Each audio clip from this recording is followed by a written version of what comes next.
Uncle Ji, this is younger sister Yu Fu, right?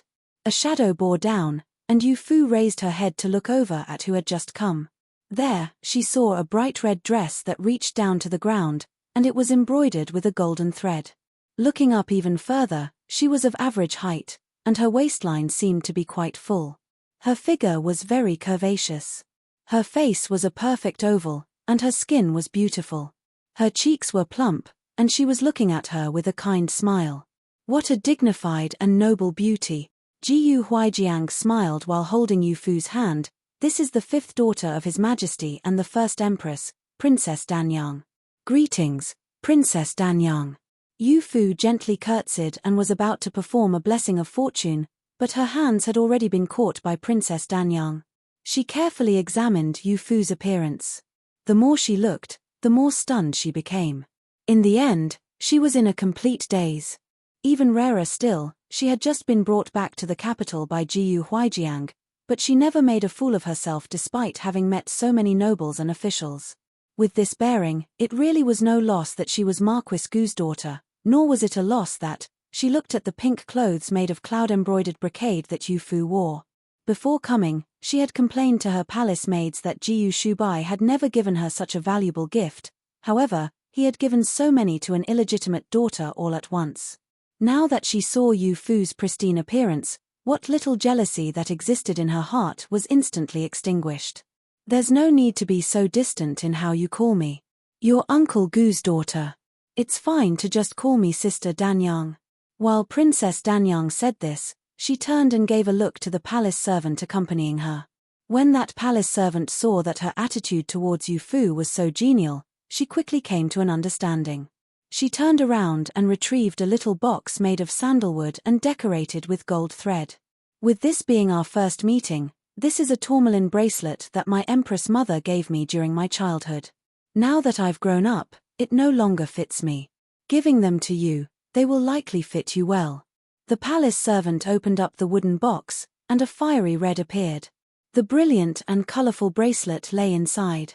Princess Danyang personally retrieved it and put it on Yu Fu's left wrist.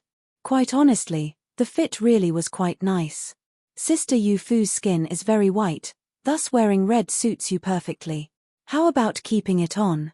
Princess Danyang looked at her with eyes filled with expectation. The warmth and kindness also showed a desire to get on her good side. She was being even kinder than to her own younger sister. Yu Fu did not know the exact details and did not dare accept it so casually, thus she raised her head and looked up at Jiyu Huijiang. He immediately recognized that this bracelet was something that had genuinely been made in the palace, and Princess Danyang's gift had been given with a great deal of sincerity. He then nodded. Princess gave it to you. You should accept it. Seeing his calm expression, Yu Fu finally understood what sort of standing Marquis Gu's manor had in the country. The Empress' firstborn princess called him uncle, and this valuable bracelet was given to a young and illegitimate daughter like her. She had even spoken in such a tone to try and gain her favor for fear that she would not accept it. For a general to reach the same level as Jiyu Huijiang, it was absolutely unprecedented, and it would never be replicated. It was no wonder the people of Western Kuan would try to assassinate him with poison. Thank you, Sister Danyang. Yu Fu happily accepted, then bowed in a salute. Her little body performed this unfamiliar action and appeared a little jerky. But it was unreasonably cute. She tentatively reached out in hopes of feeling Yu Fu's little cheeks. She wanted to see what exactly her tender and white skin would feel like. Before that hand could reach Yu Fu, many other noble daughters began to run up from behind her. Young Miss Yu Fu, this is my greeting gift to you. Take a look. Do you like it? The young girls had beautiful smiles, and they surrounded Yu Fu to rush to give her gifts to try and curry favor with her. Jiyu Huijiang had even been pushed to the side. He looked at Yu Fu with a bit of concern, and Yu Fu gave him a reassuring look. She even cleverly winked at him. Jiyu Huijiang then returned to his own spot and looked at his 6 sons. There, he found that they were also observing the situation around Yu Fu. This was her first time being surrounded by daughters from noble households in the capital, and nobody knew if she would be able to grow accustomed to it. It just so happened that Marquis Gu's Manos only had sons, and nobody could be with Yu Fu in mingling with that group. This made everyone feel a little uneasy. Not long later, they found that their concern had been unnecessary. Young Miss Yu Fu, the clothes that you're wearing are really beautiful.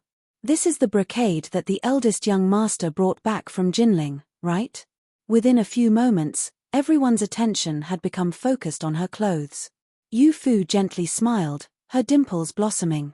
Sister, there's no need to be so courteous. It's fine to just call me Yu Fu.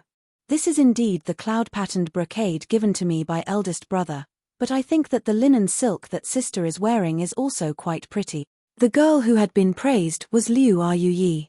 She was the daughter of Liu Zhen, who was an official in the Ministry of Civil Personnel. It happened that she usually liked to wear linen silk. She heard this and could not help but lower her head and look down at her clothes, as a look of surprise filled her eyes. Sister Yu Fu, how did you know that I'm currently wearing clothes made of linen silk? Was it not said that this was the general's illegitimate daughter who had just been brought back from some remote area? How could she recognize such a valuable material? Yu Fu's smile did not change. Linen silk is a famously soft fabric. Not only do people in Eastern Ling know about it, but even I had heard about it in the Immortals Valley. This fabric is most suited to being worn during spring and summer. It's hard to obtain, refreshing, and does not hurt the skin. Liu Ruyi nodded her head repeatedly. Right, that remote area was called Immortals Valley. Princess Danyang said in shock, Immortals Valley? The Immortals Valley that is deity of medicine Zun Kai's territory? The Immortals Valley that is between Eastern Ling, Western Kuan, and Northern Li? Yu Fu's smile turned her eyes into the shape of crescent moons, as she looked up at her. That's right. That is the place. Princess Danyang looked pensive. Marquis Ji Yu had actually hidden his illegitimate daughter in that sort of a secretive place. It was no wonder nobody found out about it after so many years. It really was extremely cunning. Immortals Valley is not a place that normal people can enter as they wish. When I was young, I heard Father Emperor say that when Imperial Grandmother fell severely ill and nearly passed away, it was fortunate that the deity of medicine Zun Kai came and saved her. Later on, Imperial Grandmother lived until the age of 80 before passing away, her body free of illness. Unfortunately, Princess Danyang suddenly became a little crestfallen. Unfortunately, deity of medicine Zun Kai has not come out for over a decade. When Mother Empress fell ill, Father Emperor was unable to invite him in, thus Mother Empress passed away. Hearing her sound so hurt, Yu Fu was reluctant to say that she was actually a disciple of the deity of medicine. She just gently held her hand. Sister Danyang, don't be sad. Her Highness the Empress is definitely watching you from above and protecting you. Having been comforted by a child much younger than herself in front of so many people, Princess Danyang wiped her face with a bit of embarrassment. It's fine. Let me see the little bells on your head. Who put them on for you? They're really pretty. What caught everyone off guard was that Yu Fu maintained a calm and gentle bearing while never losing any of her cuteness. The girls gathered around in one spot and began to discuss things like clothes and accessories, and she was even able to get in a few words without saying anything jokingly. In just the span of a conversation, everyone's view of her had changed. Initially, they had believed that even if she was Marquis Gu's daughter, she would definitely be lacking in discipline from having been away for so long and from lacking the upbringing of a young miss. But reality proved that this was not the case. Not only was she very familiar with the clothes and makeup of noble young misses, but when it came time to discuss Confucian philosophies, she had more knowledge than the noble daughters who only knew how to embroider. Everyone was extremely fond of her. In just a few moments, they began treating her warmly like sisters. Today is my first time meeting elder sisters. Through speaking with everyone, Yu Fu has gained quite a bit of experience. Having been given so many gifts by elder sisters, Yu Fu is unable to repay this kindness. Would everyone please return to your seats and have a cup of wine? Yu Fu invited everyone to return to their seats without appearing brusque. This also freed her from being surrounded by everyone. The people were a little reluctant to leave, but there was nothing they could do about it, as Yu Fu said that she wished to pay respects to Ji Yu Huijiang. They could only let her go. Finally being able to breathe some fresh air, Yu Fu rubbed her cute nose, then turned around and went to look for Jiyu Huijiang. When the girls had gathered around her, the smell of perfume became a little too thick. When she turned around, she saw Jiyu Xiong and Jiyu Yi's faces enlarged, as they were directly in front of her. Fifth brother, sixth brother, you too gave me a fright. Yu Fu's little hand patted her chest. It was as if a small rabbit was about to leap out. The twin brothers smiled with bad intentions. Who knew that little Yu Fu would be so amazing, being able to sound so authentic in front of those young misses? If we didn't already know, we might have thought that you grew up in a noble family in the capital. Yu Fu smirked and thought to herself, could it be that only Eastern Ling's capital has so-called noble families? The head general's status is so prestigious. It's natural that I can't lose any face for him. It was fortunate that she was originally quite familiar with those clothes and accessories and did not need to do any homework beforehand. Jiyu Xiong looked around and saw that there were still quite a few guests looking at Yu Fu and carefully listening to their conversation, thus he pulled Yu Fu to a more secluded area to speak. Little Yu Fu, I feel that you should change how you call father. Have you noticed? All of the guests who came today think that you're father's illegitimate daughter. Father has been speaking lovingly, and I figure that he's deliberately leaving people to think this. Thinking about it, father would be very happy if you were to call him father. That would be no good. Yu Fu refused without even considering it. She did not want others to think that she was Jiyu Huijiang's illegitimate daughter. Her identity was special. If it brought trouble for Jiyu Huijiang or the Marquis Manor, she would not be able to repay them for the kindness that they showed her. Why? Are you afraid that your master will get angry? Jiyu Yi recalled when Yarolan had suddenly appeared at Marquis Gu's manor and what Yu Fu had said at that time. Clearly, deity of medicine Zun Kai had great powers, and his temper seemed to be quite strange. Yu Fu took advantage of this situation and said, "That's right, my master is quite amazing. But at this distance, do you see this dash?" She pointed at the main gate of the manor that was quite far away and squinted her eyes, pretending to take aim. At this distance, my master can flick his poison needles and poison 70 to 80 people. 70 to 80 people? Then wouldn't one be able to take out all infantry? Jiyu Yi stared blankly in a daze while shaking his head. He did not dare believe what Yu Fu had just said. Yu Fu was merely messing with them. Seeing that she had accomplished her goal, she could not stop herself from sneakily covering her mouth and laughing. She suddenly caught a glimpse of the nearby Jiyu Juji. He was surrounded by noble young misses, and he looked quite striking from a distance. Why do those young misses all like to gather around second brother? In Marquis Gu's manor, Jiyu Shubai was clearly the heir, and he was the one born with the most handsome features. It was such that even Yu Fu was extremely shocked. She rested her cheeks on her hands and began to search around the crowd to try and catch a glimpse of Jiyu Shubai. She saw Princess Danyang standing in front of him while shyly speaking with her head slightly lowered. She had just met Princess Danyang and felt that she was a candid and open girl. She was honorable but not restrictive. Who knew that she would look like such a maiden in front of Jiyu Shubai? Jiyu Xiong and Jiyu Yi did not find this scene to be strange, and the two began to explain things to Yu Fu. Because second brother was born handsome, who knows how many have been deceived by that handsome face. He's also adept at making girls happy, and is able to say all kinds of sweet nothings. Eldest brother is different. Although he was born even more handsome, he has never paid attention to women. Moreover, with Princess Danyang around, how could any young miss from another family dare to try and get close to him? Yu Fu could not help but interject, "Princess Danyang doesn't let young misses from other families talk to eldest brother." Princess Danyang has a noble background and is the firstborn daughter of the first empress. Her liking eldest brother is something that almost everyone in the capital knows about. If another family's young miss tried to court eldest brother's favor, she would definitely try to chase them away. In truth, aside from this one thing, she is quite easy to get along with. Yu Fu slowly nodded her head and appeared to be a little disappointed. Jiyu Xiong could see that her mood was off, thus he laughed and said, "Don't worry. You're different. You're a girl from our family and can speak with whomever you want. Princess Danyang is all too eager to get along with you. Yu Fu naturally knew that Princess Danyang wished to get along with her. She just did not know that she was not only doing it because of Jiyu Huijiang's status. She also wanted to become her sister-in-law. Then does eldest brother like Princess Danyang? Jiyu Xiong and Jiyu Yi tacitly shook their heads. Eldest brother is the Marquis Manner's heir. Whether it be in status or looks, he can be considered as well matched with Princess Danyang. If he wanted, His Majesty would have sanctioned the marriage long ago.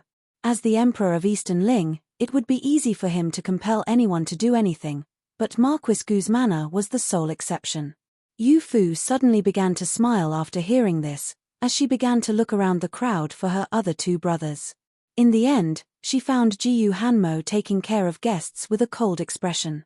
It was amazing that the guests had not been scared away by his expression, and they were even talking to him endlessly.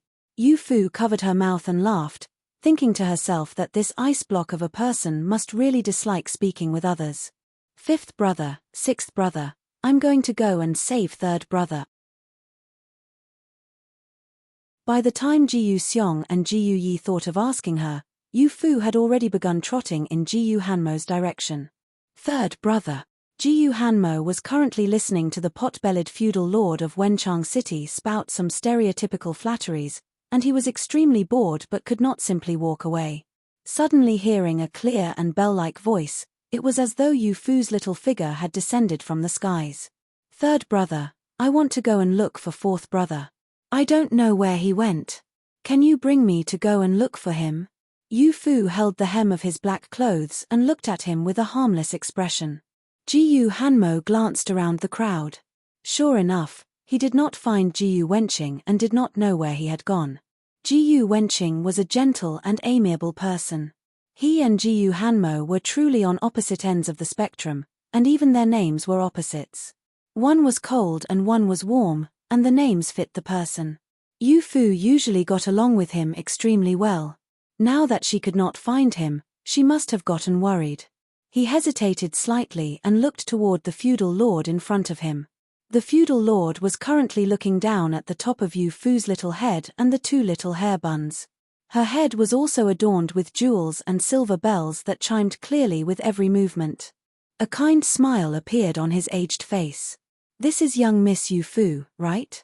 She really is such a sweetheart and really resembles the Lord Marquis.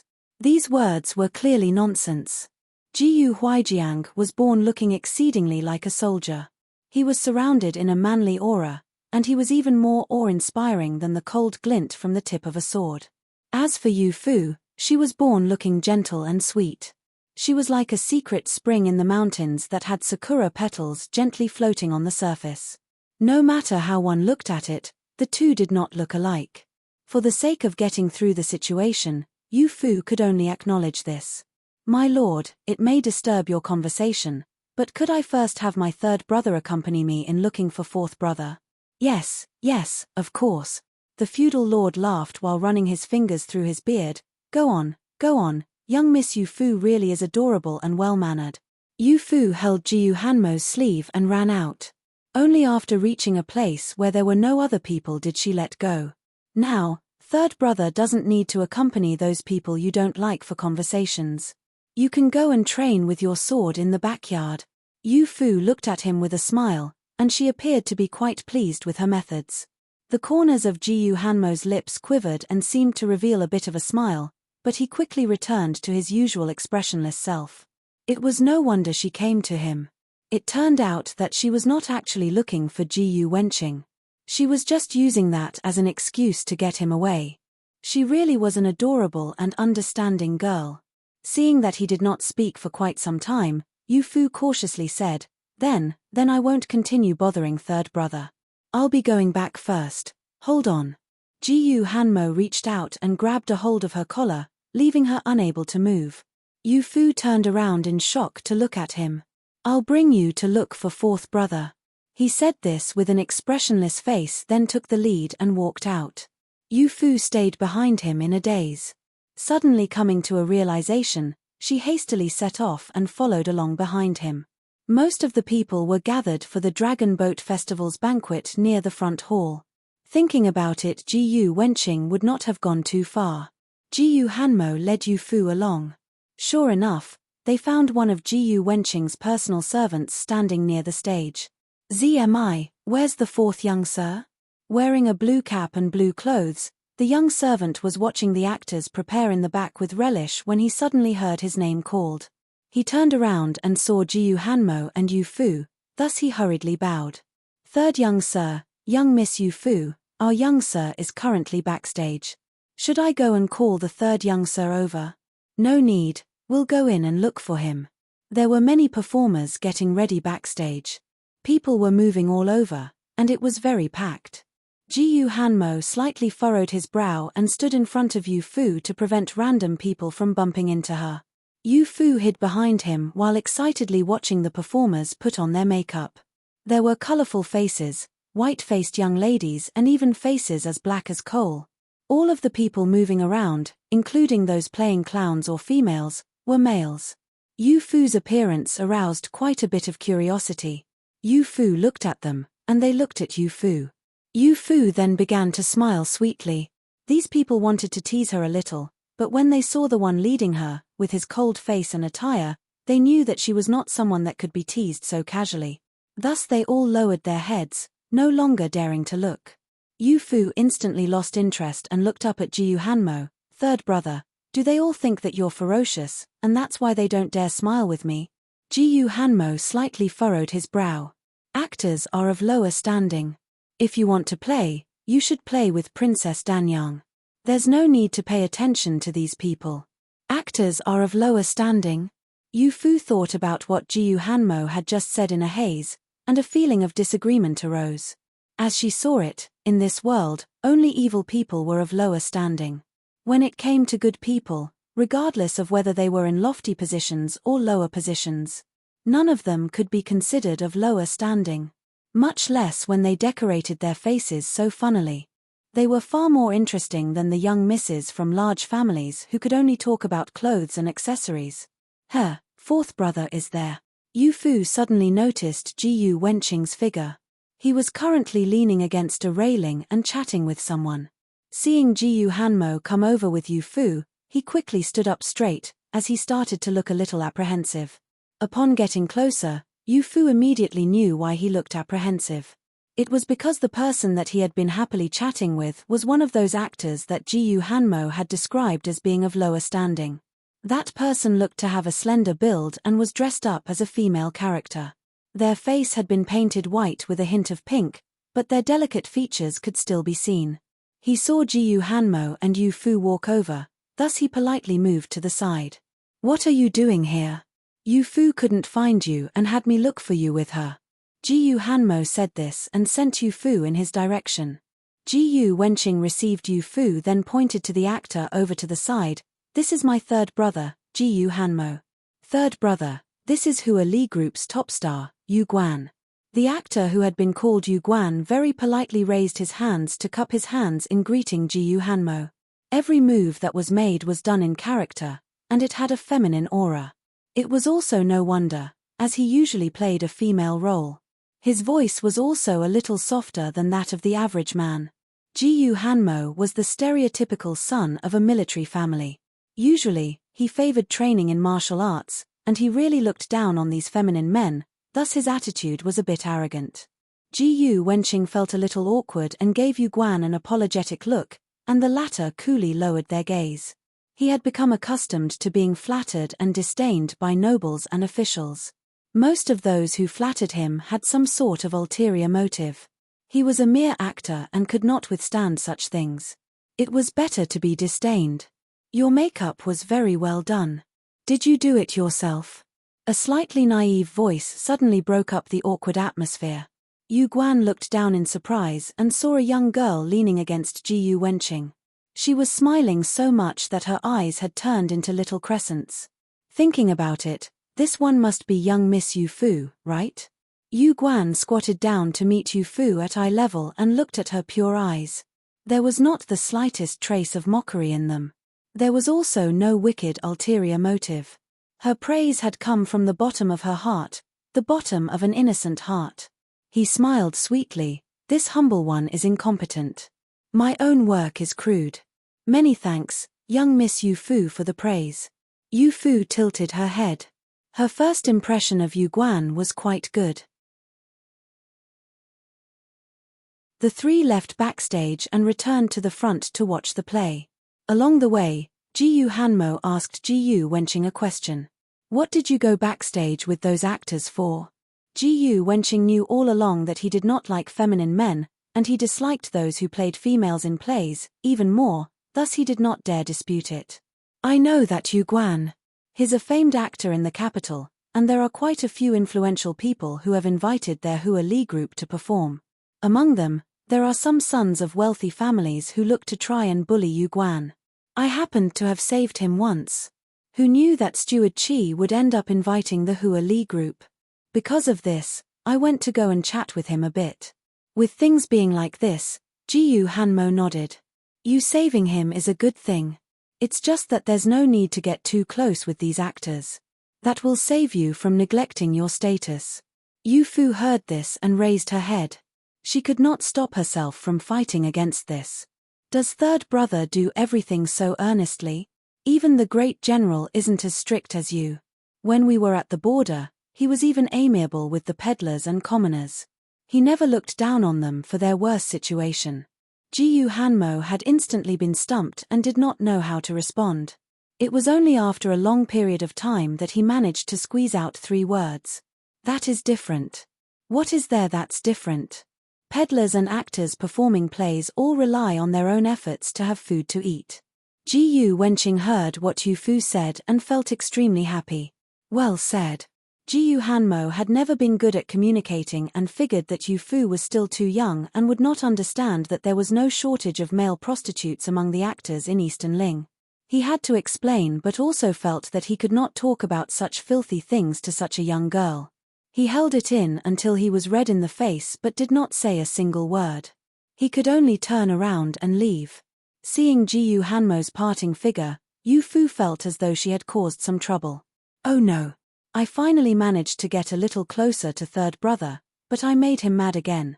Fourth brother, what should I do? She raised her head to look up.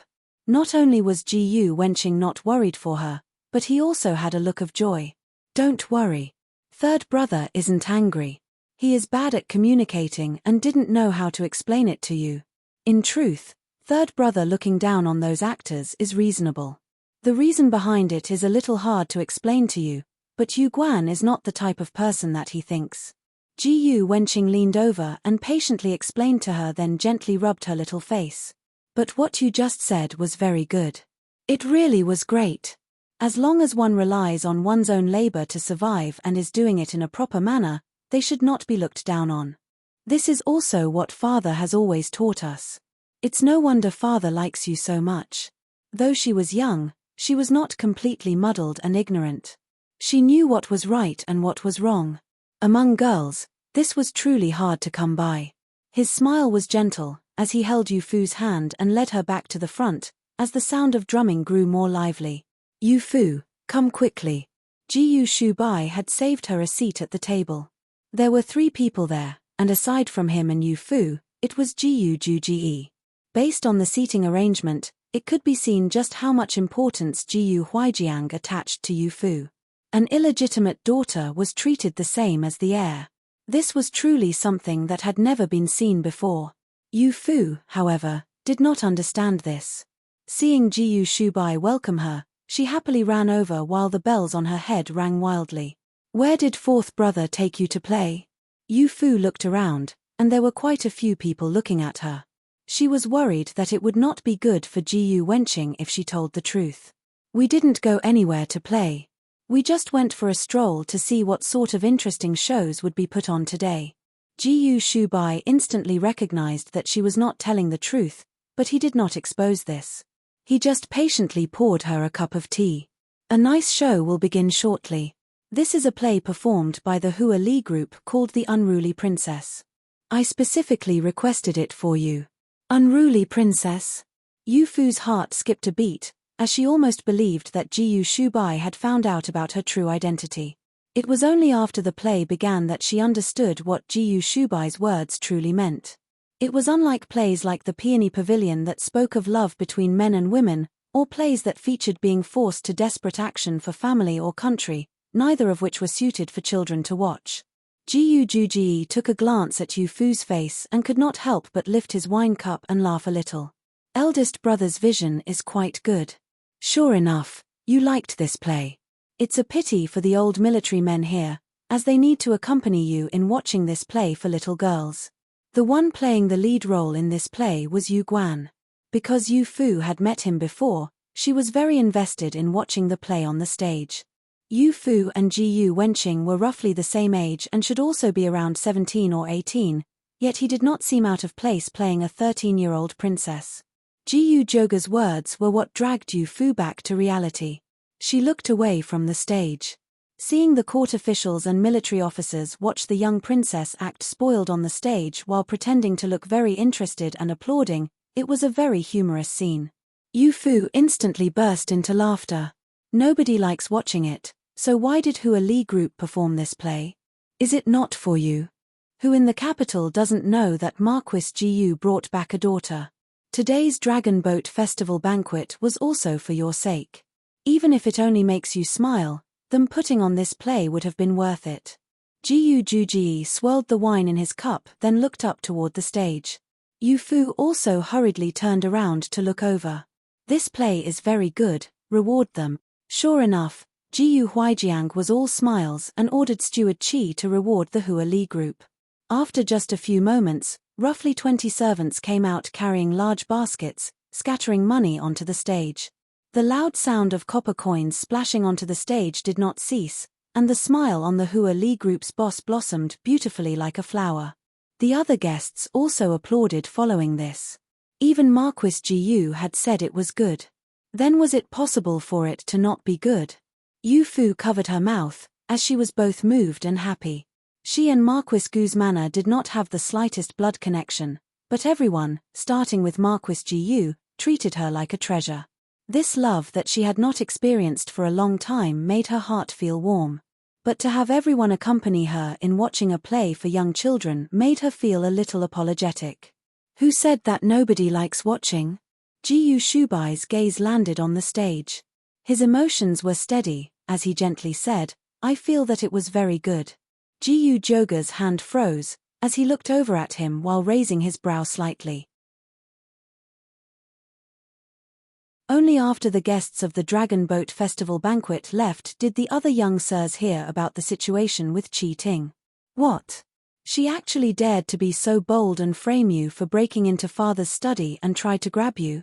It's no wonder I didn't see head steward Qi at the table and why steward Qi's expression was exceedingly ugly. After the banquet had come to an end, everyone gathered in the main room. When Jiyu Xiong and Jiyu Yi heard the news, they exploded. Previously, they had solemnly pledged that there would not be a single person in Marquis Gu's manor who would dislike her. Who knew that they would be slapped in the face so quickly? With this sort of thing happening, why didn't you tell us sooner? Jiyu Shubai thought back to how Yu Fu spoke and laughed during the banquet. Not the slightest sign of having been framed could be seen. She was still a 12-year-old child. To her, this should have been a huge deal. Yu Fu held a large peach in her hands and nibbled on it like a squirrel. She only put it down after hearing what Jiyu Shubai said. The head general already knew about it, and nobody believed what Yarrow Hong said.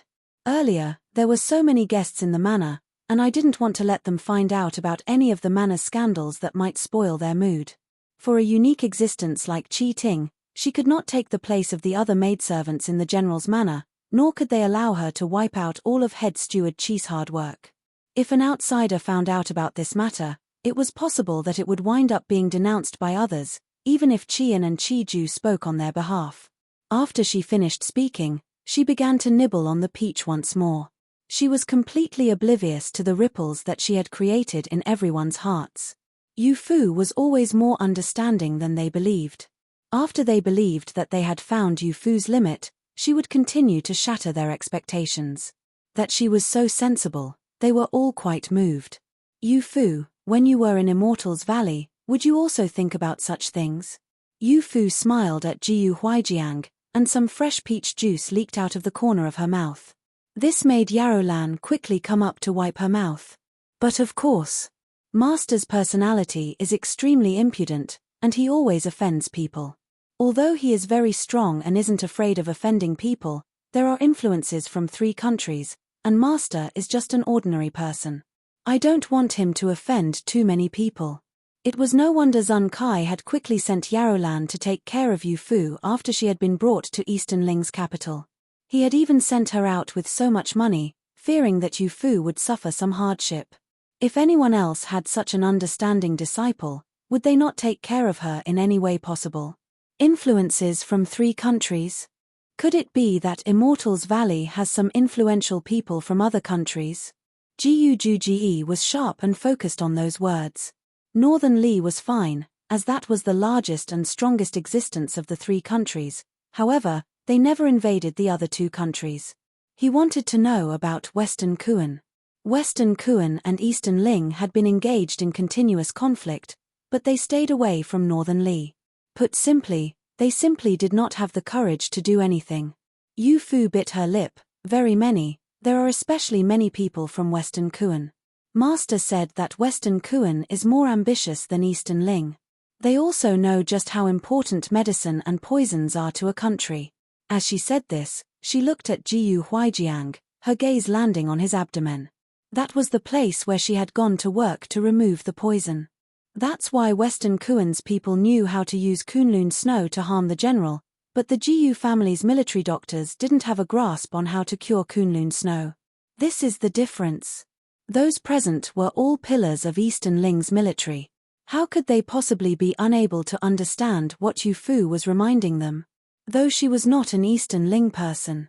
To be able to reveal this sort of information to them, it could be seen that she already thought of them as family. Jiu Juji wanted to ask a little more but was stopped by a look from Jiu Huijiang. She was a person from Immortals Valley. In the end, those with Western Kuan's ambition were her fellow disciples. If they asked anything further, they would be forcing her to put them in a bad spot, and Jiu Huijiang did not want to force her. He had brought her back to make her happy, not to use her to do anything. Jiu Juji understood the situation and shut his mouth. Thinking things through, he had indeed been a bit impetuous and should not have asked so much of Yu Fu. Jiu Shubai noticed this and laughed, saying, "We've strayed quite far off topic. What we should be talking about is how should we handle Yarrow Hong's matter. After all, she is Head Steward Chi's granddaughter. Dealing with her is easy, but Head Steward Chi's face is important. In Eastern Ling, all families in the capital with the slightest bit of prestige were old families. Servants that had taken care of the elderly masters would have a bit more weight than the young masters. Just as this matter was brought up, they suddenly heard a male servant come in to report that Qian and Qi Ju had brought Qi Ting over to acknowledge her guilt. Head Steward Qi was at the front, while Qi Ju dragged a bound Qi Ting behind him. The 3 walked in then kneeled on the ground. This old servant did poorly in raising this child and raised this sort of a granddaughter, who would dare to frame a master. It is the fault of this old servant. Would Lord Marquis fairly deal with Yarrow Hong? This old servant definitely does not dare object. Qi Ju shuffled forward slightly on his knees and respectfully kowtowed toward Jiu Huijiang. Qi Ju did not do a good job of raising the girl. This failure is the failure of the father. The responsibility for this matter lies with me. Would Lord Marquis punish me as well? Otherwise, Qi Ju would feel guilty about keeping my position. Qi Ting, who was tightly bound, did not dare raise her head. Thinking about the look with which Jiu Huijiang looked at her caused her entire body to shake, and she could not get a single word out. Jiu Huijiang gave a look, and the 2 youngest, Jiu Xiong and Jiu Yi, stood up and went to help Qian and Qi Ju up. This matter was done by Yarrow Hong alone. The responsibility is also very clear. It's completely unrelated to you two. Yarrow Hong, talk about what happened today. There's no need to implicate Steward Qi and Head Steward Qi. Yarrow Hong's name had been called. Only now did she slowly raise her head and immediately saw Yu Fu. As the head of the house, Jiu Huijiang naturally sat in the main seat. Below him were 2 rows of armchairs. In the past, the 6 sons would sit in them based on their age. But she could clearly see that Yu Fu was sitting in the first seat to his right. That seat should be occupied by the second eldest son, Guge. She instantly lost control and shouted, "Why can you sit in that seat? Even if you are Lord Marquis' illegitimate daughter, you can't sit in that seat. Moreover, you aren't. You're just a girl who came out of the wilderness." Qi Ting's loud shout caused Qi An and Qi Ju to freeze in a momentary daze. The two only regained their wits after a short moment. "Yarrow Hong, what nonsense are you spouting? Young Miss Yu Fu is the benefactor who saved Lord Marquis' life. Is what seat Lord Marquis allowed her to sit in a matter that a maidservant like you can speak on? It's all father's fault for spoiling you too much that made you so disrespectful." Qi Ju ferociously scolded Yarrow Hong. He had always been a loving father.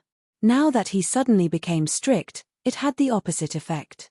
She is Lord Marquis' benefactor, so why do all of the young sirs like her so much? Why is that? If it's about status, I am the one who grew up in the Marquis manor. Why is it that I should take care of her and have my name changed to humiliate me? Jiyu Huijiang heard a bit and came to an understanding. It turned out that she was plotting against Yu Fu just because she was jealous of her standing in the manor. The sons of Marquis Gu's manor have never been taken care of maidservants. Aside from Jiyu Juji, none had much interaction with girls. This brought about and exposed Qi Ting's jealousy, which they felt was very dirty and unseemly. Qian just felt that the face that he had worked so hard for during his life was completely trampled by his own granddaughter. The more you say, the more impudent you are. What's wrong with the young sirs liking their younger sister? You grew up in the Marquis manor, but you were a maidservant. Taking care of the young miss should be considered an honor, so how could it be considered humiliation? Back when I told you to take care of the young miss, weren't you rejoicing? Qi Ting's face turned red, and tears began to flow. Back then, I thought that she was a proper young miss of the Marquis manor. Who knew that she would just be a random girl? Smack. Qian delivered a slap to Qi Ting's face, and her face instantly swole up. It could be seen just how much force had been put into that slap. At the same time, he dropped to his knees with his hands by his side to accept his guilt. "Lord Marquis, the situation has been clarified." It was Yarrow Hong who did not know what was good for her. She neglected her master and had a vicious mindset. Would Lord Marquis deal with her? A drop of water dripped to the ground from his lowered head. Everyone looked at the three with feelings of anger and pity. The pity was for Qian, who had worked diligently in the manor for the majority of his life, and his son, Qi Ju, who was also quite capable. But the face that the father and son had worked so hard to gain was completely lost by Qi Ting. As for the anger, it was directed at Qi Ting. She had done such a horrid thing, yet she was still unwilling to repent. Jiyu Huijiang felt a bit troubled. It was natural that he could no longer tolerate Qi Ting, but flippantly chasing her out and doing damage to his longtime servant's image would be a big problem. If she was kept, what should be done about Yu Fu's face? With this setting precedence, wouldn't everyone in the manor end up bullying Yu Fu? That would definitely not stand. Send her to a hamlet in the countryside.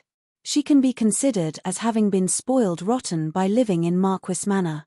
Having her gain some experience in the poor countryside would be good for her. Qi Ting suddenly raised her head and wanted to beg Jiyu Huijiang for leniency, but had her mouth covered by Qi Ju. "Many thanks, Lord Marquis. Many thanks for Lord Marquis' leniency." She had committed quite a grave crime, yet the Lord Marquis had only punished her by sending her to a countryside hamlet. It was already quite lenient. Although it was the countryside, it was still one of the Marquis operations. She was still one of Marquis Gu's manor's maidservants. In the future, she would still be able to return if she mended her ways. Returning to the western wing, Lian Zhu and Lian Bai received them at the entrance to the yard. Seeing Yu Fu return, they were extremely happy. "Young Miss is fine, right? We servants heard that young Miss was nearly plotted against by someone today." "That's right, young Miss. You weren't hurt, right? Quickly come inside and let us take a look." "I'm fine. I'm fine." Yu Fu saw that everyone was getting close to take a look, and she could not help but laugh. "I have poison needles hidden on my person. Nobody can get close to me. If you don't believe me, take a look." As she said this, she turned her hand over. Sure enough, there were 4 silver needles between the cracks of her fingers. There was even a wicked glint that came from the tips of the needles. Everyone froze for a moment before involuntarily taking a step back. Yu Fu flicked her wrist once more, and the 4 silver needles actually disappeared. Where did young Miss hide those needles? Everyone had been a bit afraid earlier from hearing that they were poison needles. Seeing that she had magically vanished the needles, they could not suppress their curiosity and began asking away. Yu Fu cheerfully splayed out her fingers. Come and take a look. Anyone who finds them will be rewarded with a crab cake at dinner. The maidservants exchanged a glance and smiled. As expected, they began to search her sleeves while also tickling her.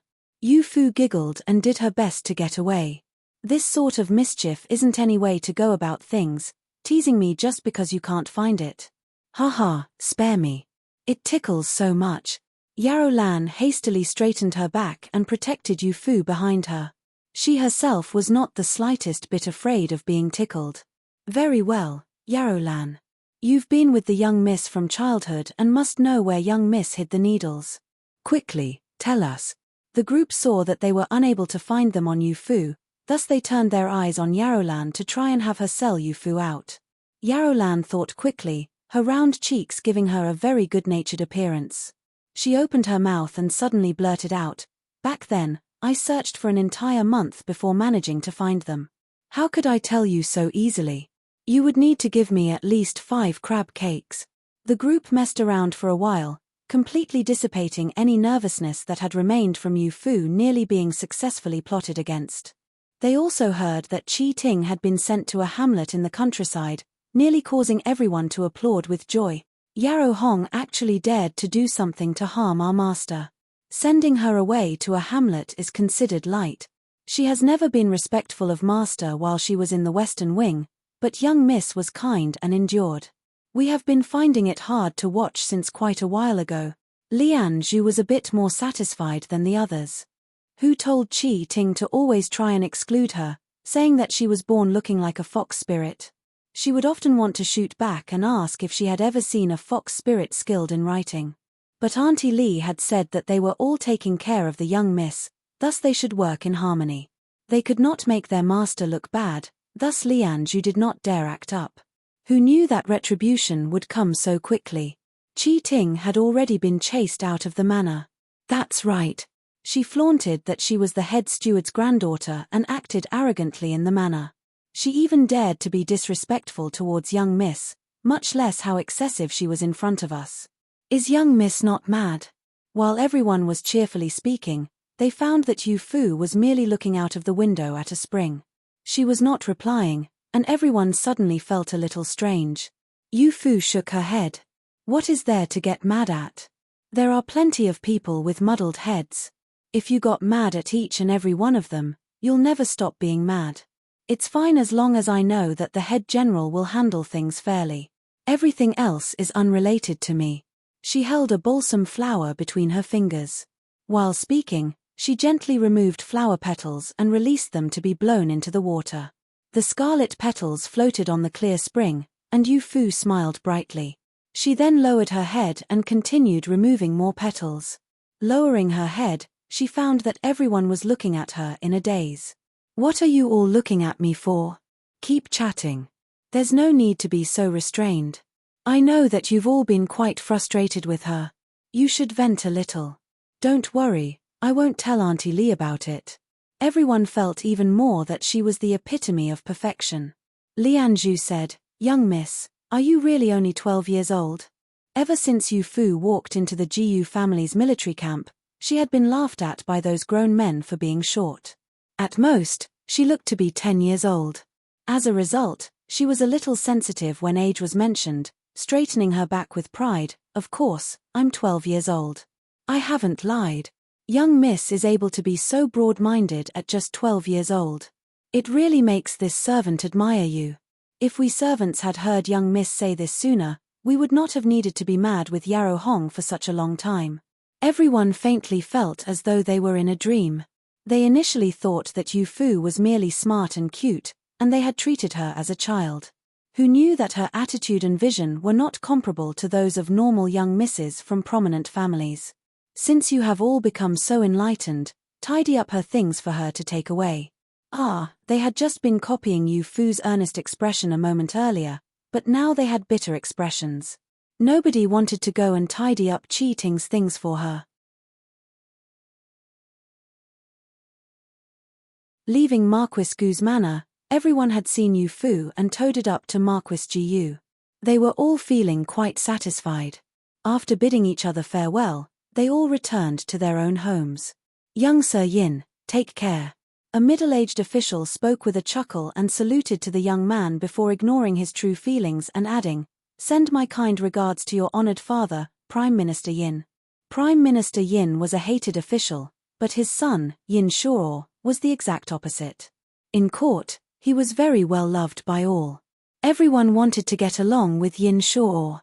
As for Prime Minister Yin, they could only force themselves to add a few pleasantries.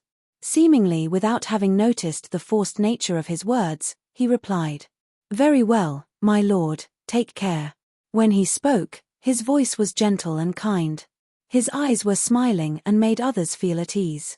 After saying this, he leaned down and entered his sedan. Opening up the folded fan in his hand, a beautiful landscape painting by famed artist Zhong Dietian was revealed. He looked at the painting but appeared to be looking through the painting and was looking at someone else. The distant mountains were emerald green and in picturesque disorder. It was like that little girl whose black and silky smooth hair had been styled into little buns. The green water wound its way around with a beautiful glow. It resembled the way that her eyes moved in that lively fashion, like a young deer running around a misty forest. There were also the sakura trees that lined the river. They perfectly resembled her curving dimples, which were sweet and beautiful as a butterfly. When she ran over while shouting eldest brother, Yin Shuo's heart skipped a beat. However, he saw her dive into Jiyu Shubai at his side. At that moment, he felt a bit jealous of Jiyu Shubai. As for Jiyu Shubai, he called her Yu Fu. Yu Fu, on a day when the sun breaks through the clouds, 2 trees provide just meager but luxurious relief. It really was a great name. After a long while, the smell of sandalwood inside the sedan, as his eyes flickered in the mist. Raise the sedan. Did you see the illegitimate daughter of Marquis Gu's manor? In the outer study of the Prime Minister's manor, the innermost room through many passages was where Prime Minister Yin worked. The room was not large, and one's attention was drawn to the bookshelves on both sides of the room. All sorts of records were placed there, and they all faced Prime Minister Yin's desk. Atop the rosewood desk, the official documents were folded neatly. The remaining space had a brush holder, an ink slab, and a neat stack of blank paper. Prime Minister Yin sat behind the desk in his armchair. Behind him were partially opened windows, and pines and cypresses blocked the sound from outside the windows. I saw her, but as Sun saw it, that little girl did not look like Marquis Gu's illegitimate daughter. Not an illegitimate daughter? Prime Minister Yin raised his head. The sharp and eagle-like eyes on his slightly thin face looked particularly striking. With his prominent cheekbones, he had a harsh and merciless look. He and Yin Shuo born being completely different. One was strict and demanding, while the other was kind and gentle like jade. Yin Shuo recalled the sights that he had seen during the banquet. The reason that he deliberately did not speak with Yu Fu was to avoid arousing Jiyu Huijiang's suspicions. However, he had continued to observe Yu Fu from the shadows. He did not miss a single thing. None of her facial features resemble Marquis Jiyu. Of the 6 sons in Marquis Gu's manor, all of them share some similarities with Marquis Jiyu. However, there isn't the slightest trace with Yu Fu. Upon hearing him intimately call her Yu Fu, a peculiar feeling appeared in Prime Minister Yin's eyes. It's possible that she resembles her mother and not her father. Just like you and Jiao. Yin Shuo shook his head. Didn't father send people to the border to investigate? But have you ever found anything to suggest that Marquis Jiyu had a mistress? If there was indeed another person, it would have been over a decade. It would be impossible that there wouldn't be any signs of it, right? You mean to say that this Yu Fu is not Jiyu Huijiang's daughter? What sort of person would be worth him doting on so much? Prime Minister Yin tightly furrowed his brow and snorted. He was extremely dissatisfied with Jiyu Huijiang. This Jiyu Huijiang has bewitched the divine leader. Relying on his successive military victories, he ended up in a position above all but one. He's even above me, the Prime Minister. I refuse to believe that he's really that amazing and never loses. He must have some sort of secret connect with Western Kuan. Sure. Yin Shuo bowed his head and waited for his order. You have a wide circle of acquaintances in court, and you have also visited Marquis Gu's manor. You must get close to this young girl for father to try and find some trace of Jiyu Huijiang's collusion with Western Kuan. Yes, son will obey father's instructions. But this matter cannot be rushed. The members of Marquis Gu's family are not stupid. With how they protect Yu Fu, son cannot act rashly. Father can only patiently wait for a while. The more they pay particular attention to a girl of unclear origin, the more it becomes evident that they have something to feel guilty about. There's no need for you to rush. Father has already been oppressed by Jiyu Huijiang for so many years that waiting another year and a bit won't matter. As long as you can find evidence of him colluding with the enemy, father would be content even if I died. Yin Shuo exited the study, and his mind was still filled with all of Yu Fu's facial expressions. He was also very surprised. Even though he had only just met her once, why was it that his mind was filled with thoughts of her? He was even able to clearly remember whether the dot on her forehead was scarlet or dark red. He became dazed from thinking about it, and he only regained his composure after entering the yard and seeing a group of people gathered together. His younger sister had always been like this, shouting all over the manor. This was where she was completely different from him. Elder brother, what's wrong with you? Slim, graceful, and dressed in white, she walked over to him. She had a tall and slender build and was born with a beautiful face capable of attracting the people of the world. It was only someone like Yin Shuo, who had seen her grow up as her older brother, who knew what sort of distorted heart existed inside that beautiful exterior. What is off about me? Yin Jiaro moved closer and carefully looked him over before revealing a smile filled with bad intentions.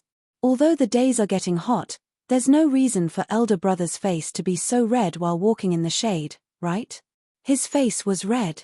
Yin Shuo slightly furrowed his brow and subconsciously refuted it. I only just returned from Marquis Gu's manor. It's natural that it will be hotter in the carriage than it was for you in the manor. As I see it, elder brothers is not a result of the heat. Rather, it's the result of falling in love. Because every time elder brother lies, you furrow your brow. You might be able to hoodwink others, but could it possibly deceive me?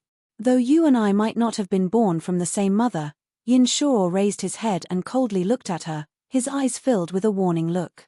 At the same time, he furrowed his brow even tighter. This time, it was not because he had told a lie. Instead, it was because he truly was unhappy.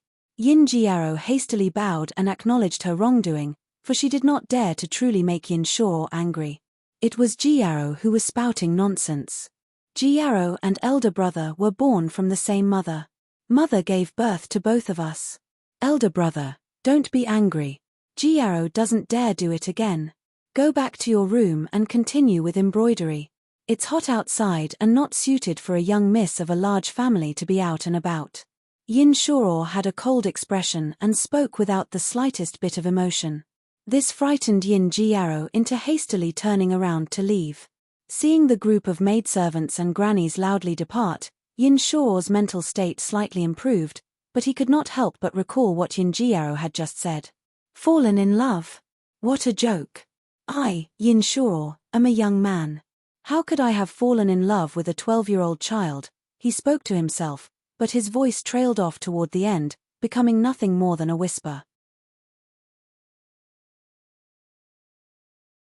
Early the next morning, Qi Ting was taken out of the Marquis Manor's side entrance by two strong female servants. An ordinary carriage was waiting outside, and the one driving the carriage was the person responsible for delivering vegetables from the hamlet.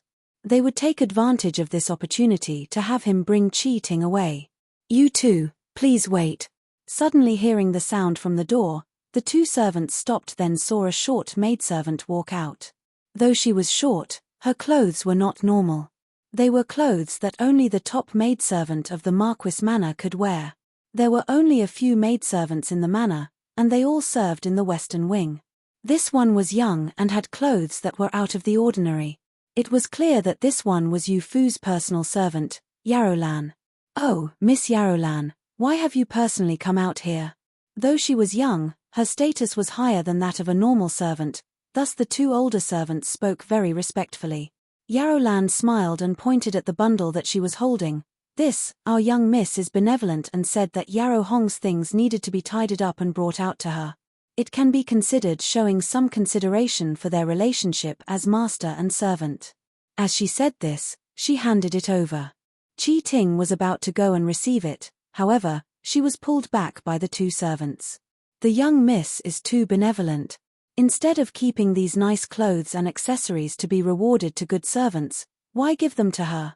Yarrow Hong is going to a hamlet in the countryside and will only be able to wear coarse clothes. She won't be able to wear them even if they're given to her." Yarolan noticed the bright looks in their eyes and seemed to have realized something, thus she smiled and said, "You two can take a short break. Let me say a few things to Yarrow Hong. Her name was changed to go along with mine, thus there is some sort of a bond between us." You're right. Then Miss Yarolan, we will go and wait while you chat." After saying this, they quickly departed. While walking, they began to search through the bundle. It seemed as though they were trying to pick out things that were of value. Qi Ting angrily watched this unfold, then fiercely glared at Yarolan. "You think I want your fake kindness? It would have been better if you hadn't brought me my bundle of stuff. Now that you have, it's going to be taken away by those grannies. It's clear that you've done it deliberately." Yarolan shot her a fierce look. "I'll tell you that ever since I was young, I beat many male servants while growing up in Immortals Valley. The most severe incident was when I accidentally got poisoned and only recovered after sleeping for 3 days. I am indeed a girl from the wild, but our young miss is not. Lord Marquis might be able to forgive you for your disrespect towards the young miss, but are you not afraid that others might not forgive you?" Qi Ting was frightened by her frightening glare and took a step back. If your young miss isn't a girl from the wild, who could she be?" "I am not afraid. A girl from the wild was lucky to have made Lord Marquis entertained. If it wasn't the case, how could she possibly have any standing in the manor? She's not even as good as me. Stop spouting bullshit here. Based on how you are, do you think that you're worthy of being compared to the young miss? I'll tell you that our young miss status is higher than that of any of the young sirs in the manor. Only Princess Danyang is on her level." As Yarolan said this, she bit her lip. Were it not for Yu Fu repeatedly telling her that she could not reveal her true identity, she really wanted to let Qi Ting understand what it truly meant to indulge in the wildest of fantasies. Qi Ting froze in place and suddenly looked behind Yarolan. Yarolan subconsciously followed her gaze and also looked back. Before her was a tall figure that wore a faint blue robe with clouds embroidered in a golden thread. Yarolan looked up, and Jiyu Shubai's exceedingly handsome face appeared before her. This caused her to subconsciously swallow some saliva. It's over. Just now, she had said that only Princess Danyang was worthy of comparison. Could it have all been heard by Jiyu Shubai? "Greetings, eldest young sir." She could only grit her teeth and salute. However, Jiyu Shubai acted as though he did not hear what had just been said, looking toward Qi Ting. "It should be time. Why has nobody come to send the carriage back to the hamlet?"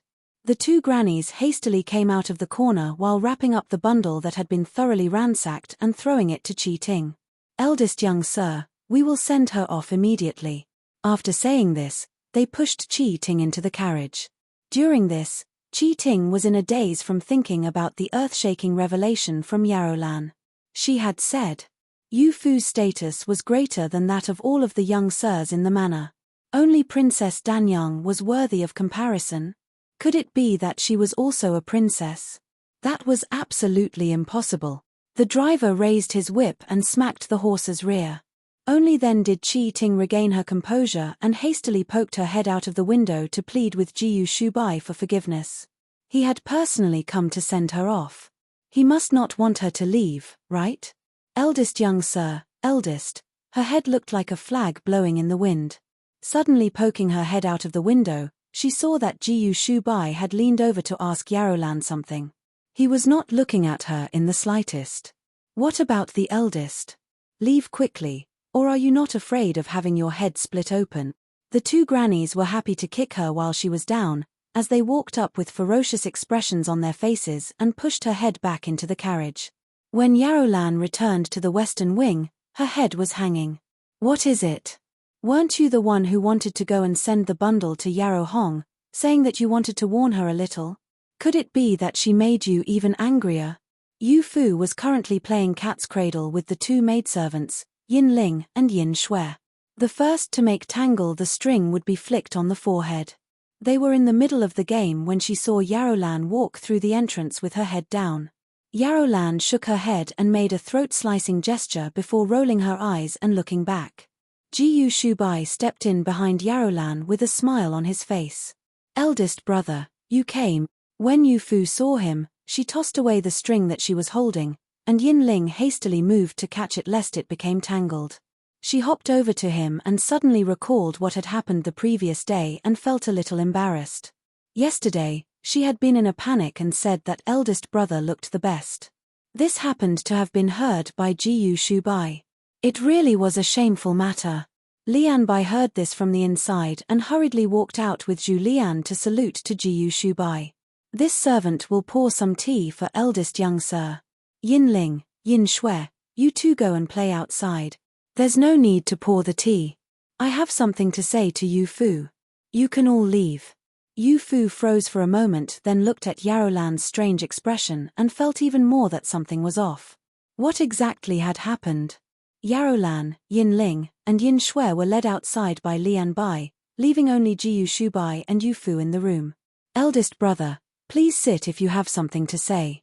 Saying this, she ran over to the table and poured a cup of the chrysanthemum tea that Auntie Li had brewed. She then handed it to him in a small, fine cup. Since eldest brother won't drink tea, just drink this. Auntie Li said that it's getting hot, and it's good for your body to drink some chrysanthemum tea. Jiyu Shubai looked at her eager little face. She was like a child who had made a mistake and was doing everything possible to make the adults happy. It was extremely entertaining. He could not stop himself from laughing. Drinking some chrysanthemum tea is good. Listening to Jiyu Xiong and Jiyu Yi, you especially like pastries like crab cakes. When eating pastries, you must drink a bit more tea to ensure that the heat does not get trapped in your body. Yu Fu obediently nodded. Eldest brother is even worried about such things. It seems that you have not come as a punitive expedition, thus I can be at ease. It was only now that Jiyu Shubai realized that he should have come as a punitive expedition.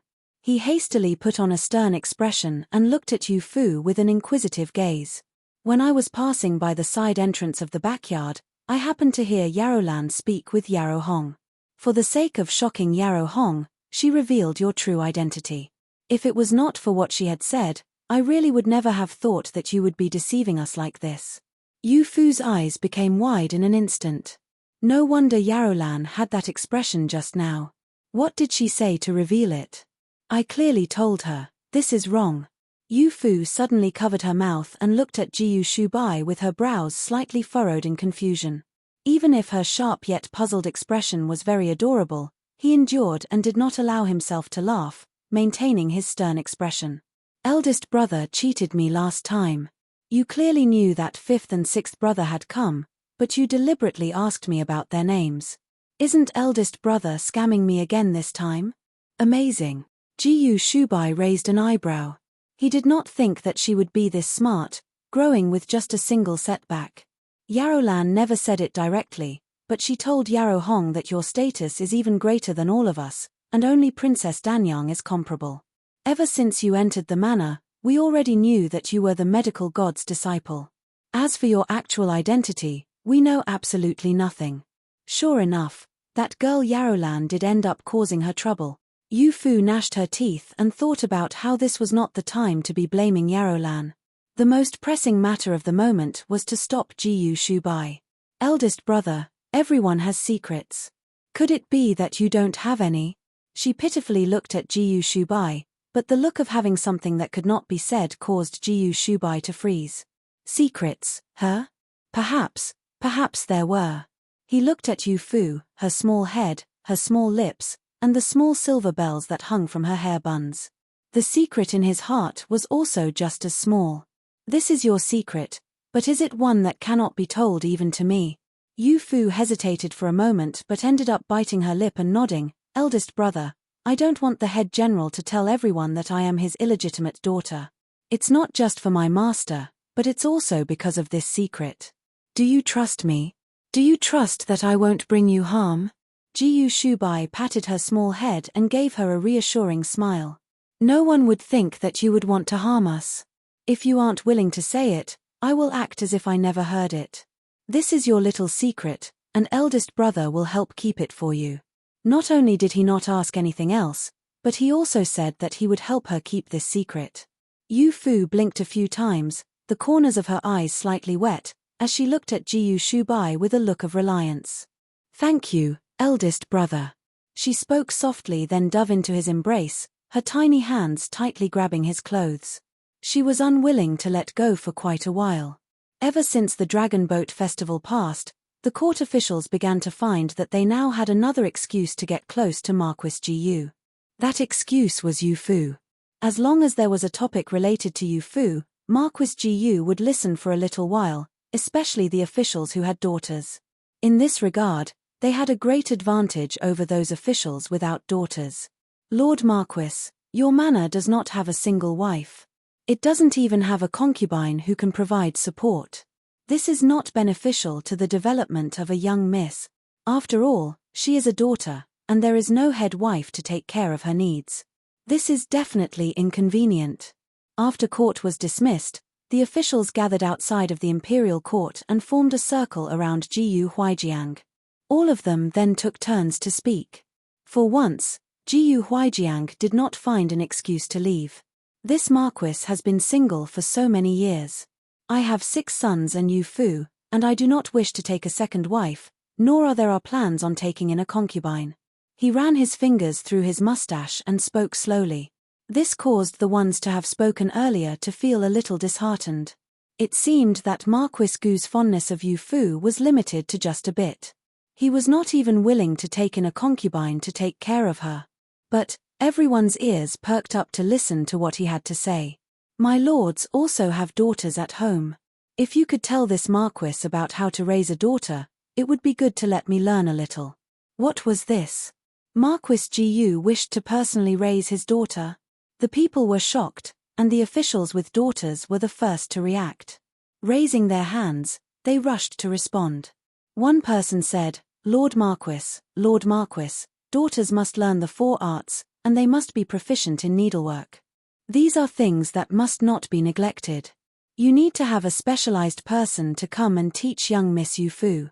This humble official has a few very skilled embroiderers in my manor. Would Lord Marquis like to meet them? Jiyu Huijiang thought for a bit. These old things were truly a pain to deal with, and who knew if Yu Fu wanted to learn these things? He would go back to the manor and ask her opinion before considering the matter of looking for someone to teach embroidery. This marquis will keep it in mind. If Yu Fu wishes, this marquis will not be reserved and will send someone to your manor to invite them. Very good, Lord Marquis must not be reserved. The one with an embroiderer in his manor happily lowered his head, figuring that this would be a good chance to get connected to Marquis Gu's manor. He had finally made a breakthrough in his career.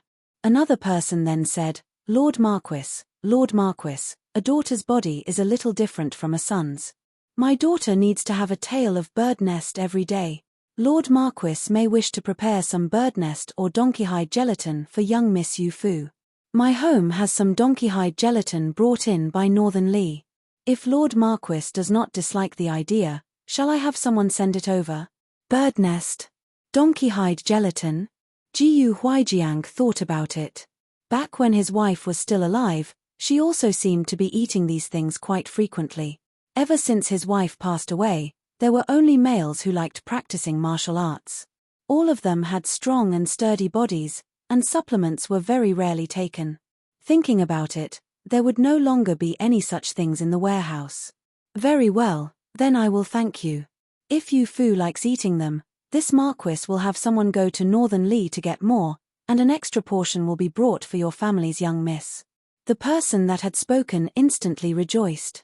To be able to have Marquis Gu be so eager to bring him things, just how glorious a situation was this. Everyone became more and more lively in their discourse, as the officials with daughters began to squeeze forward, while those without daughters could only resent the fact that they had been squeezed out. They all felt great regret. What was the point of having so many sons? They needed to quickly go home and have a daughter.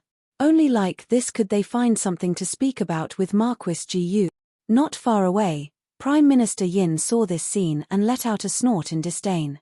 In the time of Tang Shenzong, there was Imperial Consort Yang. Although there were 3,000 beauties in the inner palace, all of his affections were focused on her alone. This made mothers and fathers of the world want to give birth to daughters rather than sons.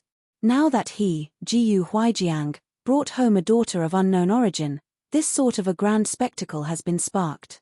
It really is outrageous. After the passing of the Dragon Boat Festival, the capital was far more lively than usual. This was especially true at night. Eastern Ling was plentiful, and its lands were fertile. The capital city, Linan, was built on the shore of the Yangtze River and was an abundant region. At night, there would be people who went boating on the river. Enjoying the gentle breeze from the river with a bit of wine and also enjoying the sights from both shores was truly pleasing. Yu Fu, how about it? Do you want to come with us? Second brother has already reserved a boat and will be going out at night, and there's no need to say anything about how cool it will be. Ji Yu Xiong and Ji Yu Yi were doing their best to entice Yu Fu to try and bring her out to play. Yu Fu was also very interested, biting her lip while looking at Ji Yu Xiong and Ji Yu Yi. Since coming here, I haven't been around the capital. I have also wanted to go and take a look, but the head general said that Marquis Gu's manor is a large tree in the capital and attracts a lot of attention. My identity is not suited to going out. That was in the past. Ji Yu Yi cheerfully said. Eldest brother said that the Dragon Boat Festival was for the sake of introducing you to everyone. Now, everyone in the capital knows that you are a young miss of the Marquis Gu manor. Who would possibly dare to cause you trouble? Moreover, you will be going out with us. Don't worry, you guys. Yu Fu covered her mouth and laughed. Going out with you guys isn't reassuring at all. Head General canes you too quite often to discipline you guys. Going with you guys will only cause trouble. I won't go. Ji Yu Xiong hastily took a step back to distance himself from Ji Yu Yi. It's him who frequently gets punished by father. It's completely unrelated to me. I won't carry that shame with him. Ji Yu Yi shot him a glare. Ji Yu Xiong, you're a little too lacking in loyalty. Father has said that we should be brothers who rely on each other, and that was split and given to each of us. We are only complete when we are together. Now that there is an accusation, you want to bear that burden alone? You're being quite optimistic. Saying this, he leaped forward and wrapped his arm around Ji Yu Xiong's neck, and the two brothers began to wrestle. You twisted my hand, so I'll twist your arm. Neither was willing to spare the other. The two were twins, but there were still differences that could be spotted if one looked closely. Ji Yu Yi looked to be mischievous, but his body was a little bit frailer than Ji Yu Xiong. He was also shorter than Ji Yu Xiong. Apparently, it was because Madame Marquis was already completely exhausted after giving birth to Ji Yu Xiong that she was nearly unable to give birth to Ji Yu Yi. When the midwife held him, she nearly thought that he was stillborn who only survived by sheer luck. All right, fifth brother, sixth brother, stop fighting. I'll go with you guys. It's just that we need to tell the head general. We will only go if he agrees. When the two heard this, they reached an agreement and let go of each other. Don't worry. With second brother there, father will definitely agree. Ji Yu Xiong and Ji Yu Yi's experiences were that they would need to drag along an older brother if they wanted to go out and play. The best was their eldest brother, Ji Yu Shubai, and the next best was the second brother, Ji Yu Juji.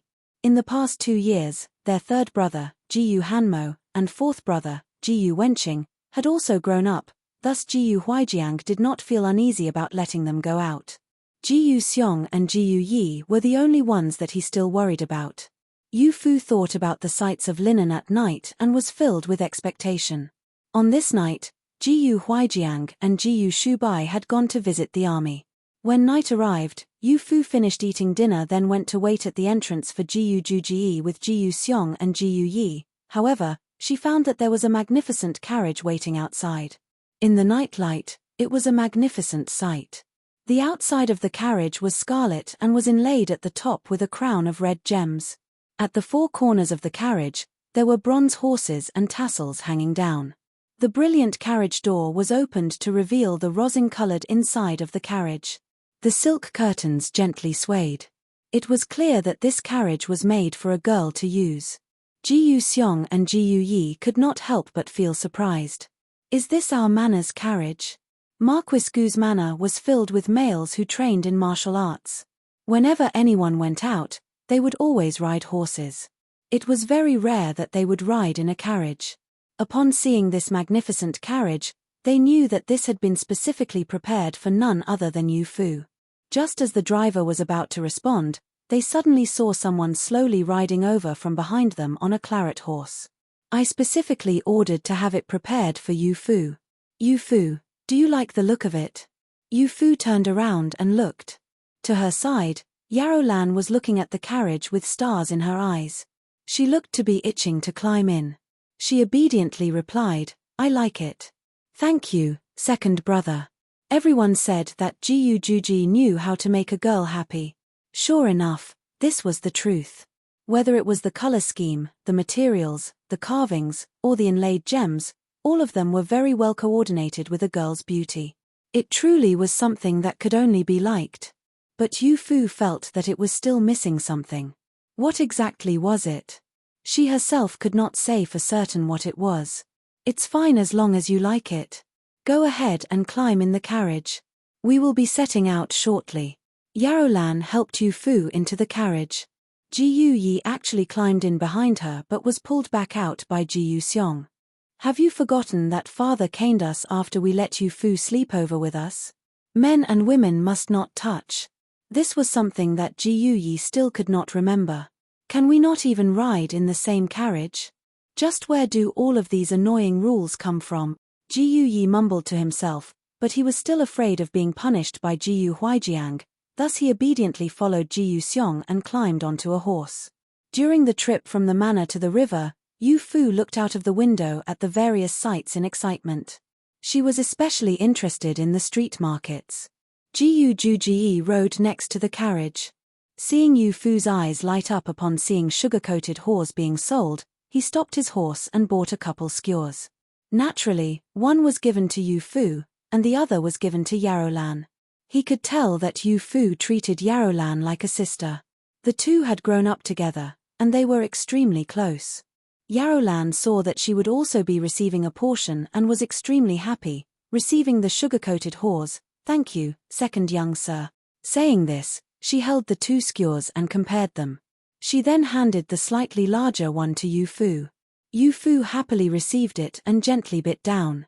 Yuen, so sweet. The splendid sugar coated the outside of the hawthorn. Biting down, it was a bit crunchy and a bit soft.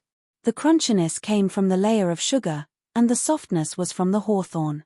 The inside of the carriage was filled with a crunching sound, as the two happily ate. Ji Yu-juji heard the sounds coming from inside the carriage and could not stop the corners of his lips from curling up. Just 2 skewers of sugar-coated haws were enough to buy their happiness. Yu-fu was truly too easy to satisfy. It seemed that she still did not realize that she was now a young miss of Marquis Gu's manor. Everyone's love and affection were focused on her alone, and she could have anything that she wanted. What could a mere 2 skewers of sugar-coated haws be worth? Who knew whether or not she would still be so easy to please once she realized this point? We've arrived. Not long later, a shout came from Ji Yu-yi outside. Following this, a gust from the river pushed the curtain open and blew into Yu-fu's face. So cool and refreshing.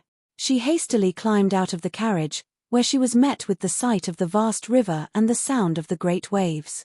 The river was lined on both sides with willow trees. Behind the trees, there were people all over, and lanterns illuminated the entire area. Yu Fu could not stop her eyes from widening.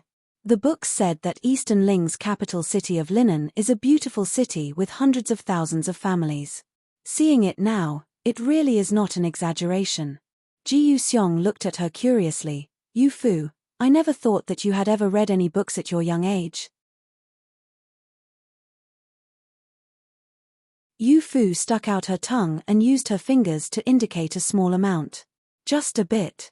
Ji Yuyi took it seriously and said, even just a bit is very impressive. Our Eastern Ling's people favor girls without talents who are kind. There are many young misses from noble families around your age who can't even read a few characters. Let's not even talk about speaking so eloquently. A few days ago, Father heard what the officials in court had said and thought about bringing in an instructor to teach you how to read and write. Who knew that you already knew how? Although he did not understand what she meant with that poem, he could tell that she was reciting part of a good poem. Jiu Juji folded his fan and gently it on her head. Yu Fu's literacy might even be on par with you. If you don't study properly from now on and end up being passed by a little girl, we'll see if you feel embarrassed or not. Ji Yuyi stuck out his tongue. Seeing a boat slowly moving along the river, he hastily changed the topic. Second brother, this is the boat that you reserved, right? It looks so nice. Everyone looked toward the boat and saw that the center of the boat was brightly lit by a lantern. A girl still holding a peeper majestically walked out. Her flowing sleeves were light and graceful, as she saluted everyone from the deck. Greetings, second young sir, fifth young sir, sixth young sir and young Miss Yu Fu. Ji Juji nodded to her then turned to look at Yu Fu. She is called Yarrow Yu. She's a dancer but is very good at the peeper. I specifically invited her today to play a lively tune for you. You will definitely like it. Yarrow Yu extended her hand to help everyone aboard the boat, but Ji Juji simply carried Yu Fu over, which left Yarrow Yu hanging. She could only go to help Yarrow Lan. Ji Yuxiong and Ji Yi were both practitioners of martial arts, thus there was no need for anyone to help them. After everyone had boarded, the one steering the boat poked a bamboo pole into the water and slowly moved the boat away from the shore. This was Yu Fu's first time riding a boat. She was filled with curiosity and continued to peer out of the cabin's small window. In the darkness of the night, the bright moon hung in the sky. Its reflection in the river quietly rippled with the small waves. There were other boats all around. From time to time, the sounds of music or singing could be heard from them. The flickering lights from the candles reflected on the river, making it look as if it was the Milky Way. The river looked as if it was connected to the sky. Jiu Juji saw that she was interested, thus he changed seats with her. Come here and take a look. You'll be able to see a little clearer. Saying this, he moved to Yu Fu's seat next to Ji Yuxiong and Ji Yi. Those two instantly exchanged a shady look. Every time second brother comes, you sit with Miss Yarrow Yu. Today, for the day for Yu Fu, you've neglected Miss Yarrow Yu. How could this be any good? As the two said this, they shot glances at Yu Fu. Yu Fu sensed something and looked to her side at Yarrow Yu. Yarrow Yu's face promptly turned red and slightly lowered her head, however, her eyes continued to look toward Jiu Juji with affection. Yu Fu immediately understood. It seemed that Miss Yarrow Yu was someone who had known Jiu Juji for a long time. She should be a close friend, thus he often invited Yarrow Yu out to perform. What sort of nonsense are you spouting in front of Yu Fu? Miss Yarrow Yu and I are close friends. We simply both like wine and music. Saying this, he picked up his wine cup and raised it toward Yarrow Yu before throwing his head back and downing the wine. Yarrow Yu also picked up her cup and raised it toward Jiu Juji. Covering her face with her flowing sleeve, she downed the wine. Yu Fu, however, clearly saw that there was a faint look of disappointment on her face. Yarrow Yu is alone in the capital and is eking out a living.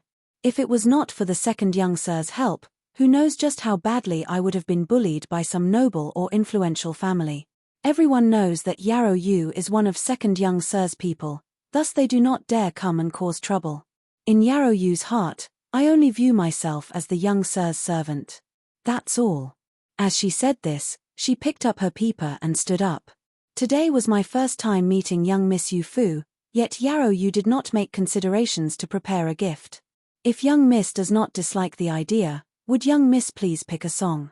Yarrow Yu was a performer and skilled in idle chatter. She was very good at reading the mood. She could immediately tell that all three of the young men were entirely focused on this young girl. As such, she simply invited Yu Fu to pick a song. Yu Fu took a look at her hands. Her fingers were long, slender, and exceptionally graceful. They were not suited to playing imposing songs. Blossoms on a Moonlit River in Spring can be considered an old song. I wonder if Miss Yarrow Yu knows this song? Yarrow Yu was slightly startled upon hearing this. Looking at Yu Fu's expression, she could not help but become a little gentler. Blossoms on a Moonlit River in Spring was a sweet and touching song, yet it did not require much strength to play it, and it also expressed her feelings for Jiu. Who knew if Yu Fu had truly chosen it at random or if she had chosen this after seeing through her feelings. Either way, she was grateful. Yarrow Yu happens to know this song, thus I will begin the performance. Saying this, she took a seat near the rear of the boat. Sitting with her side facing the others, her slender figure holding the peeper made her look even more charming. The graceful music slowly began, beautifully fitting the wonderful river sights. Just as everyone was starting to become immersed in the music, the boat suddenly lurched. Yarrow Yu was unable to keep a hold of the peeper and fell to the deck. The one closest to her was Jiu, and everyone thought that he would go to help Yarrow Yu, thus Jiu Seong and Jiu Yi went to support Yu Fu for fear that she would hit her head. Who could have expected that Jiu would go to help support Yu Fu first? As a result, Jiu Seong, Jiu Yi, and Yarrow Lan all caught nothing, and they all dispersed. Yarrow Yu stood up from the deck in a bad state. Her body swayed, and her hair had become a little messy. They then heard someone shout from the outside, "Which girl in that cabin is playing music? This great one will invite that girl to our boat to play a song. We'll pay you 10 times as much in payment." This coarse voice was accompanied by a tone of drunkenness. When they all stepped out to take a look, they found that there was a fat and drunk man, whose face was bright red. The boat that he was standing on had bumped into their boat, causing their boat to sway violently. Seeing Jiu Joga's group, that person continued to stare perversely at Yarrow Yu with his chin held high. Because he was completely drunk, he could not recognize that these were the sons of Marquis Gu's manor. Jiu Juji immediately furrowed his brow, but Yarrow Yu held his sleeve and shook her head. "Young sir is very well respected, and this matter could be resolved very easily if you spoke up, but Marquis Jiu has always hoped that his sons would stay low-key while in the capital. If this matter escalated, I fear that it would not be good for the young sirs. It would be best if Yarrow Yu made an appearance." Though she was a performer, there had never been anyone who dared to trouble her because of the Jiu family's second young sir. Jiu Juji nodded, and the group took a step back to allow Yarrow Yu to step forward. "I am Yarrow Yu. Under second young Sir Gu's instruction, I am currently entertaining some guests. If you do not wish to offend the Marquis Gu's manor, it would be best to quickly leave." A guest next to the drunk man heard what Yarrow Yu had said and partially sobered up. "That's no good. She's second young Sir Gu's woman. Any guest of second young Sir Jiu must be of similar nobility. It would be best if we quickly left." One person began to tug at the drunk man's sleeve while apologizing to Yarrow Yu. "Apologies, Miss Yarrow Yu, the night is dark, and we could not see clearly. Our boats colliding was not done intentionally." "What do you mean not intentional?" "This great one did it intentionally." The drunk man refused the kindness and swatted that person's hand away. A few of his subordinates then hopped onto their boat. "Tien, here is a performance of Blossoms on a Moonlit River in Spring. https://www.youtube.com watch. V equals IUWKLZCXT4. Nobody thought that this drunk guy would dare to continue to act so crudely after Jiu Joga's name had been brought up. As such, they were all a little shocked. Yarrow Yu stood at the front and was the first to be affected. Jiu Juji moved his fan in front of her, then pulled her back to shield her behind him. The very normal fan carried an abnormal amount of force, smacking away the hand that had reached to grab Yarrow Yu. Jiyu Joga's body was steady. Protecting Yarrow Yu with one hand, he snorted coldly. Are your filthy hands worthy of touching her? Upon noticing that he was trained in martial arts, the thugs began to charge at him. In an instant, the boat became packed and swayed from side to side. Jiyu Seong and Jiyu Yi quickly rushed forward to help Jiyu Juji, and the fighting caused the boat to sway even more violently. Those thugs were not particularly skilled. When standing before people who had been trained in martial arts like Jiyu Juji, they basically fell to just a single strike. In the midst of the commotion, water from the river splashed onto the boat. Yu Fu lost her footing and fell over, actually landing in the river. Oh no, young miss fell in. Jiyu Juji heard this and knocked over the last two thugs, then immediately leaped into the water to look for Yu Fu. Jiyu Yi also jumped in. When Jiyu Seong moved to also jump in, he was stopped by Yarrow Lan. Fifth young sir, it's too dark to see clearly in the water. It would be more beneficial to the other two young sirs to provide directions from above the surface of the water. Jiyu Seong thought it over. Yarrow Yu and Yarrow Lan could not be left behind with nobody to look after them, thus he could only nod with his brow furrowed. The river had been continuously flowing. Yu Fu's little body was washed away with almost no resistance. When she and Yarrow Lan were in Immortal's Valley, they had both enjoyed playing around in a small creek. However, she had never learned to swim, nor did she know how to save herself from a river that was flowing so rapidly. She struggled for quite some time, her arms and legs flailing about in the water. There was already quite a bit of water in her mouth and nasal cavity. In the end, she gave up on struggling and allowed herself to lie flat on the surface of the water. This was enough to get her mouth above the surface to breathe. The lanterns on both shores shone brightly, but the boat was getting further and further away. The water all around her was inky black, and who knew what sorts of things were below the surface. Yu Fu. Where are you? Young Miss Yu Fu. She faintly heard Jiyu Joga's voice, then heard the voice of the servant that had come with them from the manor. She hastily shouted, I'm here. Second brother, come and save me. I'm right here.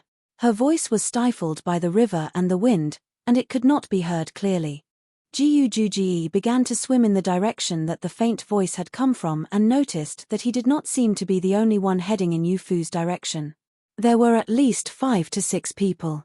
Aside from himself, Jiyu Yi and the servants waiting for them on the shore, there were definitely other people heading in her direction.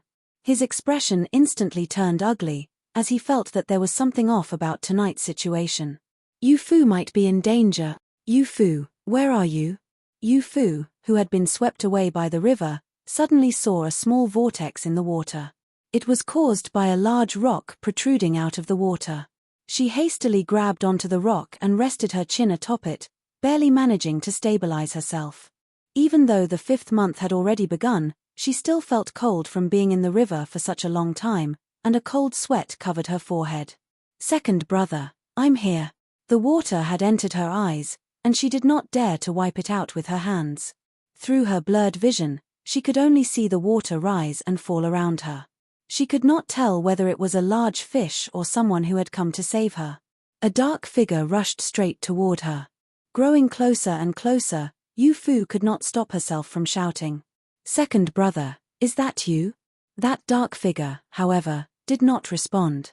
It just continued to swim in her direction, faster and faster. Second brother, 5th brother, 6th brother, is it you guys? Yu Fu was so anxious that she was on the verge of tears. Why did this dark figure not speak? Was it a person or not? Hearing her voice on the verge of tears, that dark figure paused for a moment, then leaped out of the water and pulled her into an embrace. You thankless little thing. You only know your second brother and forgot about your eldest brother. He exited the water like a divine figure. His familiar voice was deep and gentle, and the embrace was warm like spring. Yu Fu looked at his face. Seemingly uncertain as to whether or not he truly was Jiyu Shubai, she suddenly reached out to gently pinch his face. Eldest brother, how come you're here? Jiyu Shubai slightly furrowed his brow and held her a little tighter. Your hands are so cold. Don't speak. Let's return to the shore first. Holding Yu Fu, he began to swim toward the shore. Yu Fu watched him swim with one hand, Yet he was not at all slow. She was in a complete daze. When they were about to reach the shore, she suddenly remembered something. Eldest brother, second brother, and the others will definitely be looking for me in the water. Quickly send someone to tell them. Jiyu Shubai did not say a word. When they arrived at the shore, there were already a pair of soldiers waiting there to receive Yu Fu. Bring young Miss Yu Fu to the carriage to get changed. You guys, go and get everyone that was in the water, don't forget a single one. This is especially the case for those who jumped into the water to save Yu Fu. I must thank them properly. He received some clothes from a soldier and wiped himself dry while coldly giving orders. Yu Fu was led to the carriage by a soldier while looking back at Jiyu Shubai in confusion. Why did she feel as though her eldest brother was not truly wanting to thank the others? Rather, the carriage was parked right next to the river, and there were clothes that had been prepared inside. After Yu Fu finished changing, she exited the carriage and found that a few more people outside who were soaking wet. Yarolan quickly walked over and used her handkerchief to dry her wet hair. At the same time, she wrapped a cloak around her. Yu Fu looked over at the people who were dripping wet. All of them were wiping away the water with pieces of cloth. When Jiyu Juji and Jiyu Yi saw that she was safe and sound, they smiled in her direction. There were also two servants who had jumped into the water to search for Yu Fu after hearing Jiyu Xiong shout. Aside from them, there were two unfamiliar men. Seeing Yu Fu look at them curiously, the one at the front turned around and gave her a kind smile. Young Miss Yu Fu, are you all right? That man looked to be around the same age as Jiyu Shubai. He was handsome and gentle, and his clothes made it clear that he was not just a son of some normal family.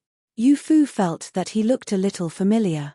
It seemed as though she had seen him before, but she could not remember when that was. Jiyu Shubai saw this, and his eyes dimmed, as he introduced Yu Fu. Do you still remember him? During the Dragon Boat Festival, he sat just next to us. Yu Fu came to a sudden realization. You are young Sir Yin, right? Yu Fu's memory was quite good.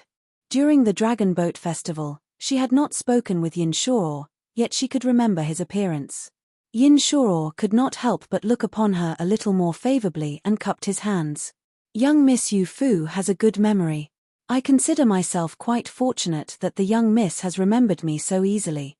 The last few words sounded rather jarring, causing Jiyu Shubai and Jiyu Juji to furrow their brows in unison. Their gazes looked toward Yin Shuo with a hint of displeasure. Yu Fu was completely oblivious. Seeing him completely soaked, she figured that he had just jumped into the water to save her, thus she smiled at him and responded. I can remember everyone who has good looks. Young Sir Yin, did you also jump into the water to save me? Jiyu Shubai unhappily looked at Yu Fu and did not give Yin Shuo a chance to speak up. He had good looks. She actually dared to say that Yin Shuo had good looks in front of Jiyu Shubai? No matter how good-looking he was, how could he compare with Jiyu Shubai? That's right.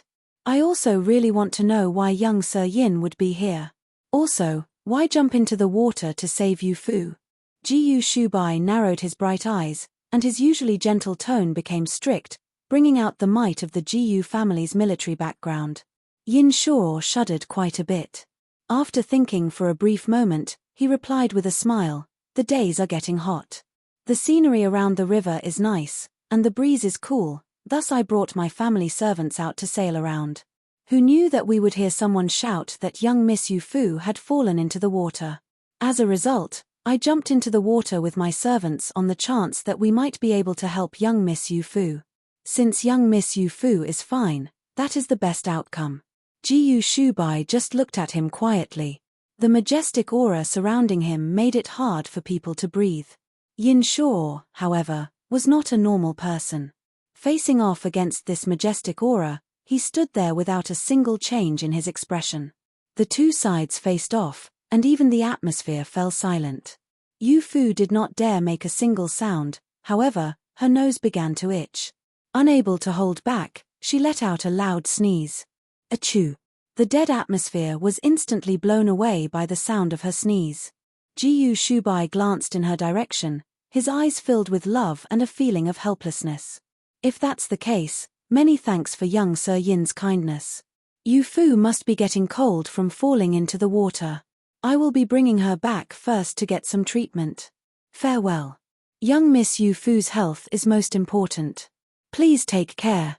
Yin Shuo moved to the side with a smile, sending off the people of Marquis Gu's manor with his eyes. His gaze then became quite profound. Eldest young sir, you should also quickly go back and get changed. Be careful not to catch a cold. Yin Shuo turned around to look at him, his eyes as sharp as a hawk's. He then suddenly slapped him across the face. Jiyu Shubai, why did you suddenly appear here? He nearly saw through my scheme. How could I still care about catching a cold or not? That attendant dropped to his knees and began to kowtow. It was all this servant's failure for not inquiring ahead of time. This servant will not do it again. His entire forehead was covered in beads of water, and the mixture of sweat and water dripped down his face, creating a wet patch on the ground. Yin Shuo stared at him closely for quite a while before slowly looking away at the vast river.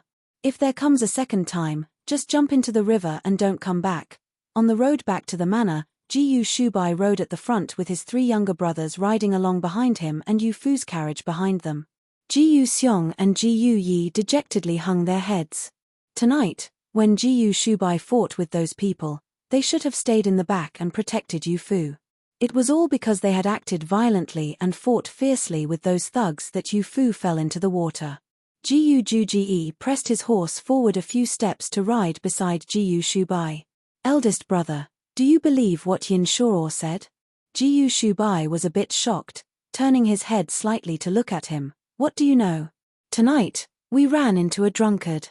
It was very strange. After hearing Marquis Gu's manor brought up, he was not at all afraid. He even ordered people to come and fight us. That Yin Shuo also happened to be at the river. When he was scooped up by the soldiers that eldest brother had brought along, he was even closer than I was to Yu Fu. However, I immediately jumped into the water after Yu Fu fell in. How could he be closer than me? Jiyu Shubai nodded and said with understanding, I also suspect Yin Shuo, but he is Prime Minister Yin's son.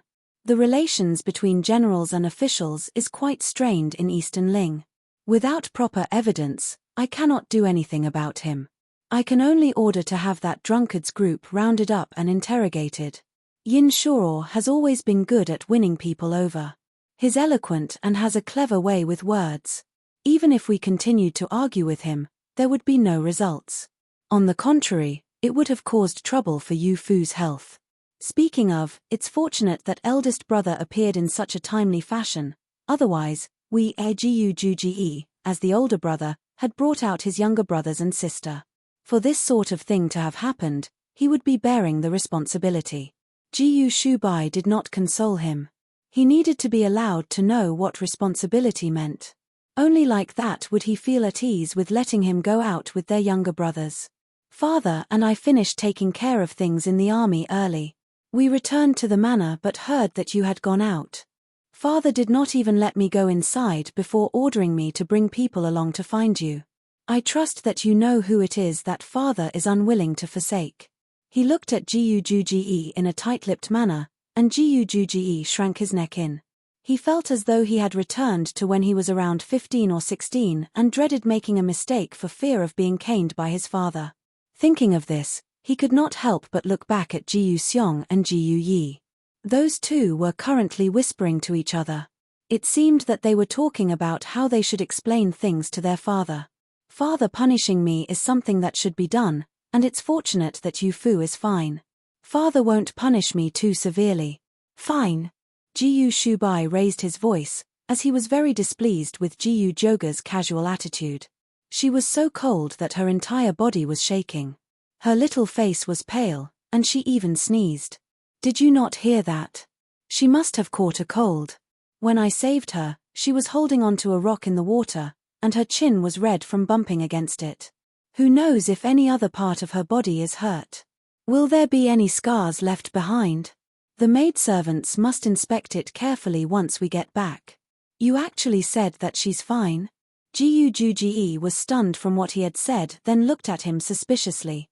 Eldest brother, there was a time when I accompanied you in training. I had my arm cut by a sword, and there was a puddle of blood that pooled up. At that time, Why did you say that there's no harm in such a small wound and told me to just grit my teeth and deal with it?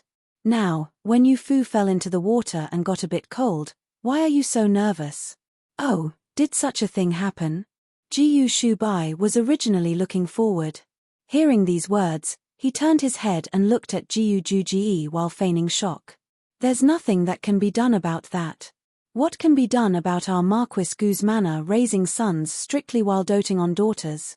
After saying this, he looked forward and spurred his horse, creating a distance between himself and Jiyu Juji.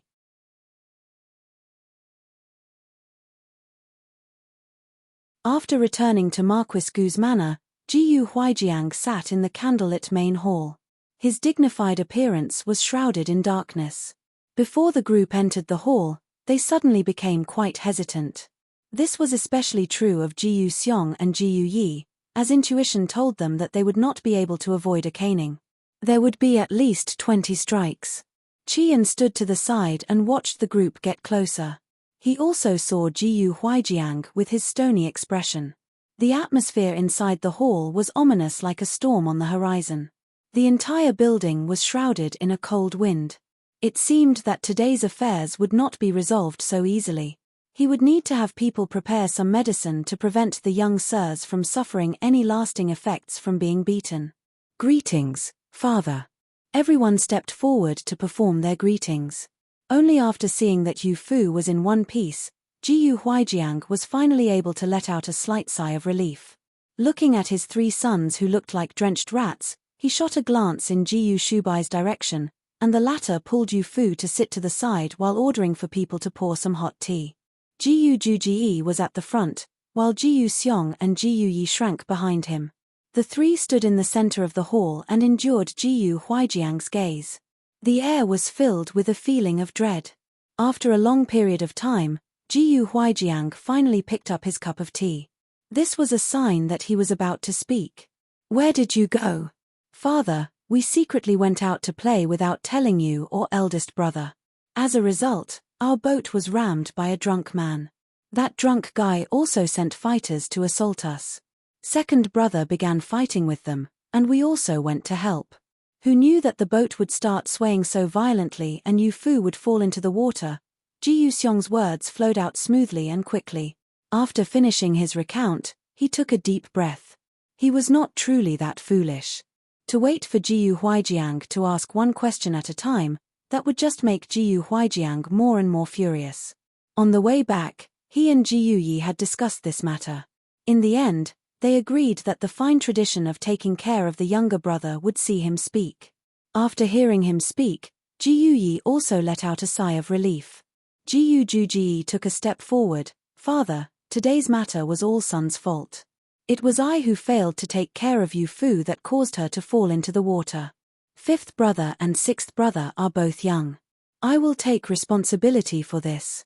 Jiyu Huijiang put down his cup of tea and shot him a quick glance. Acknowledging your mistakes is sincere, but it's not sufficiently profound. Did you know that your biggest mistake tonight was not allowing Yu Fu to fall into the water? Yu Fu falling into the water was not it. Then what could it be? Jiyu Juji froze in place for a moment, not knowing how to respond, as Jiyu Huijiang stood up from his seat. That drunk guy still dared to charge after hearing Marquis Gu's manner invoked. There's clearly something wrong with this situation, yet you actually did not think about why he dared to be so impudent. On the contrary, you only focused on fighting. Also, that Yin Shuo, he appeared on the same stretch of river at the same time as you, yet you still dared to bring your younger brothers and sister out without investigating things clearly? Jiyu Juji dropped to his knees in shame upon hearing this. It was Sun's negligence. I will definitely make sure to have people go and investigate the surroundings in the future before bringing them out. If I ever encounter another situation like with this drunkard, I will definitely consider the safety of my younger brothers and sister before fighting. In truth, he had indeed lacked preparation before going out because all of his focus had been devoted to preparing Yu Fu's carriage. He was only thinking about making her happy. Who could have known that a disaster would nearly occur the first time that he brought her out? Since you know that you are at fault, Head General. Yu Fu suddenly leaped up from her seat and let out a stuffy shout. Everyone looked in her direction and saw that her eyes were barely able to stay open. She had quite an exhausted appearance. She fell into the water and got cold. Why is your voice so nasally? Jiyu Huijiang walked over in large strides and felt her hair. Her hair and clothes were both dry.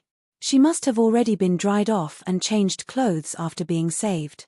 It was currently early summer, and the days were hot. Falling into the water should not cause anyone to get sick. His hand then quickly moved to feel her forehead and instantly shuddered.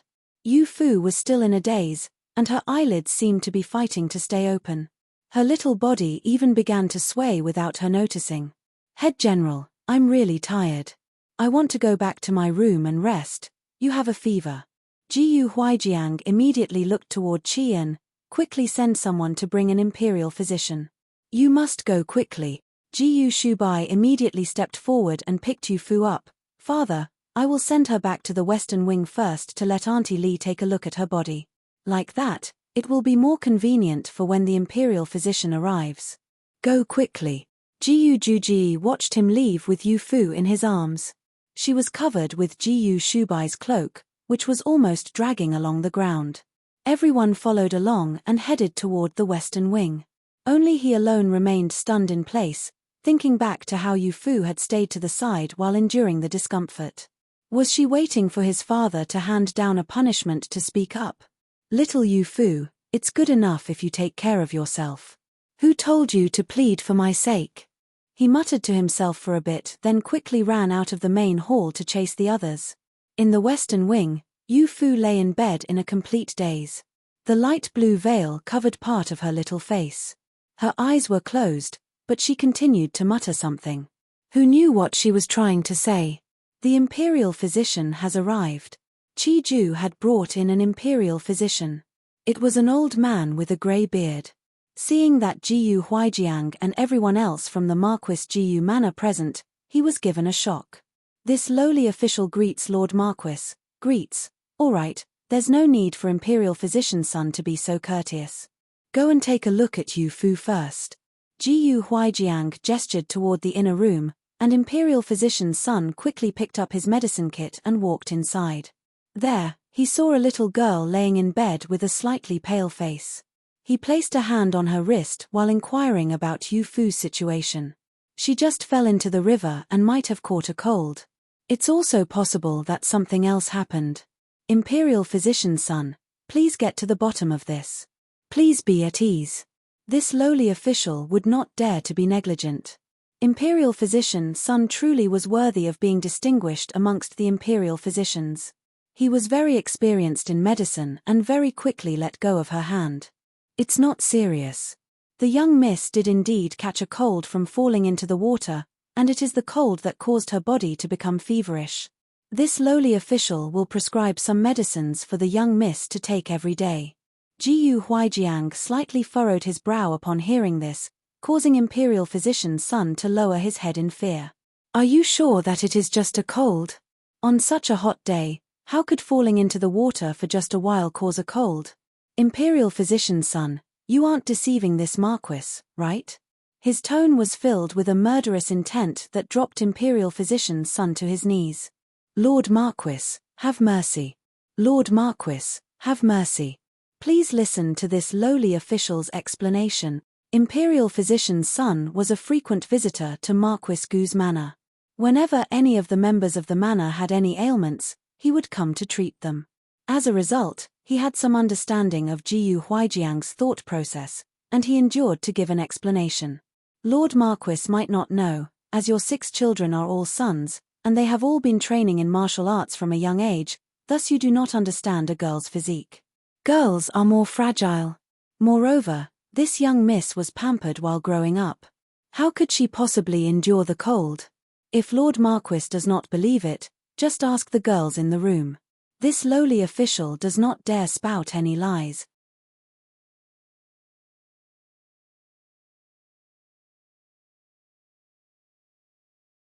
Lian Zhu, Lian Bai, and the others were waiting off to the side. Hearing what imperial physician's son had said, they could not help but raise their heads. Sure enough, Jiyu Huijiang had looked over at them with an inquisitive look to verify whether what imperial physician's son had spoken the truth or not. All of them nodded their heads. Lian Zhu was the oldest of the maidservants, summoning some courage and stepping forward.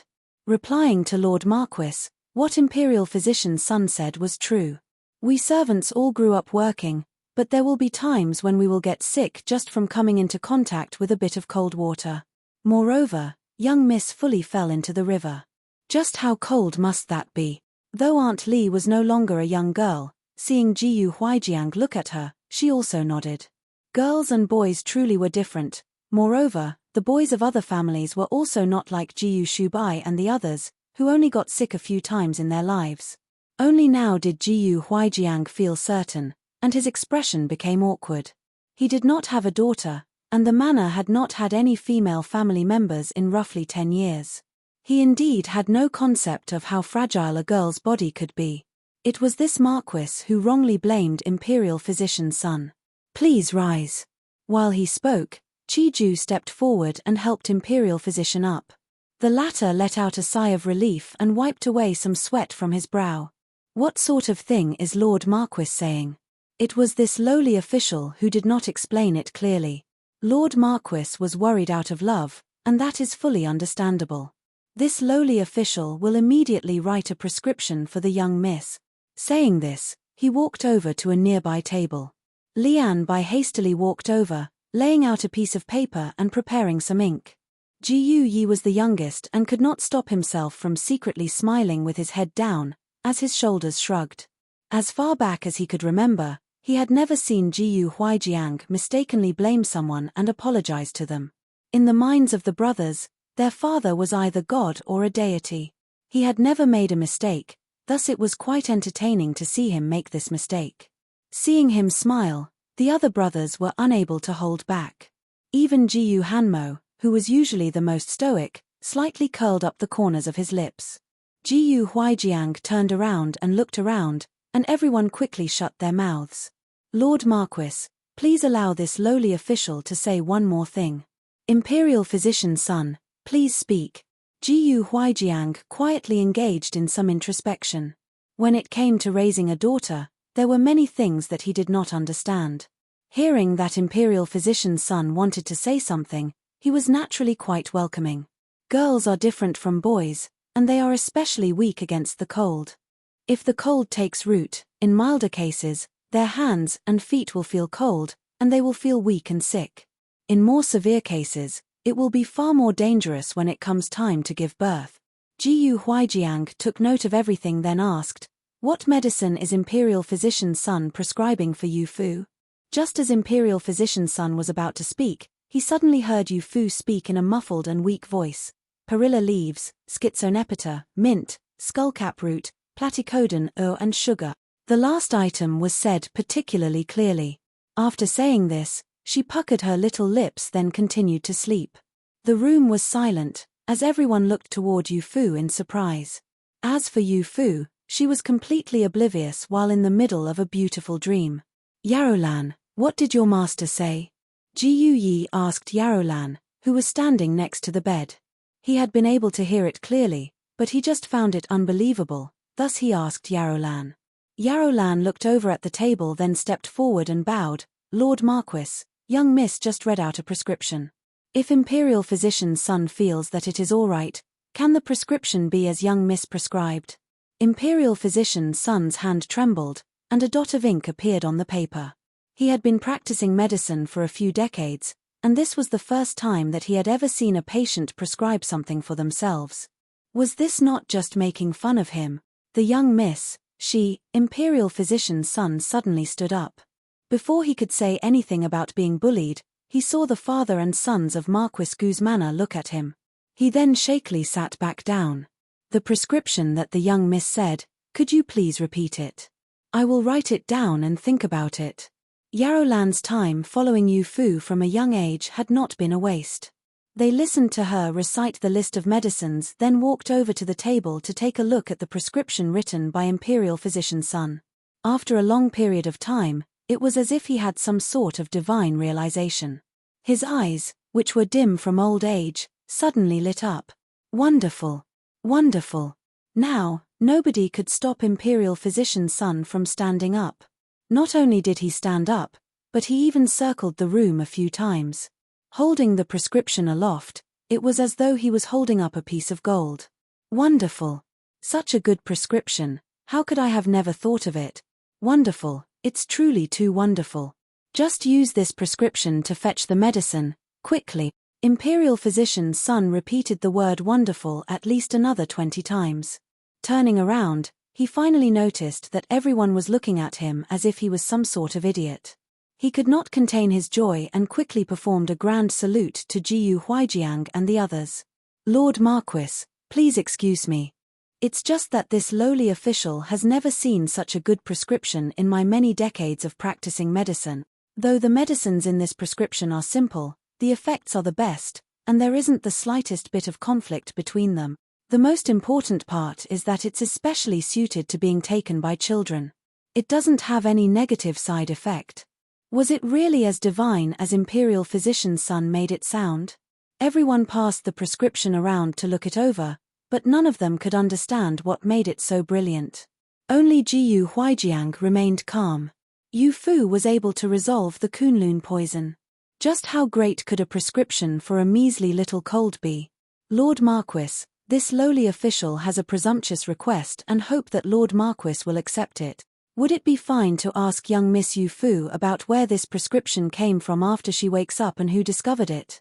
This lowly official has practiced medicine for my entire life, and I would be fine with dying if it meant understanding it. Seeing Jiyu Huijiang's expression, Jiyu Shubai suddenly recalled that Yu Fu had been brought back to the capital because she had resolved the issue with the Kunlun snow. It was just that Yu Fu had never made use of those abilities during her time at the manor. On the contrary, she seemed to act like a naive little girl, thus everyone forgot all about that. Imperial Physician Sun, the question that you asked can be answered right now. Huh? Imperial Physician Sun looked at Jiyu Shubai in a daze. Young Sir knows? Who is it? Jiyu Shubai softly said, it was Yu Fu herself. She is the disciple of divine Dr. Zun Kai. Coming up with this sort of prescription can't be considered much. The sky was getting dark, and Steward Chi Ju personally sent Imperial Physician Sun back to the palace while accompanied by 4 male servants. It was a result of Jiyu Huijiang's uneasiness, as he said that Imperial Physician Sun had suffered too much of a shock, thus it would be best to bring more people to avoid any problems. Imperial Physician Sun had indeed suffered a great shock. A prescription that a 12-year-old little girl had come up with while sleeping was even better than one that a 60-year-old imperial physician could come up with. He truly wished that he could just jump into a river and just resolve all his problems by dying. Hold on. Imperial Physician Sun suddenly turned his head, his eyes shining bright. This gave Chi Ju and the others quite a fright. In the young Miss prescription, the sugar is purely for the sake of hiding the bitterness. Steward Chi, when you have the people prepare the medicine, remember to tell them to put in a little less.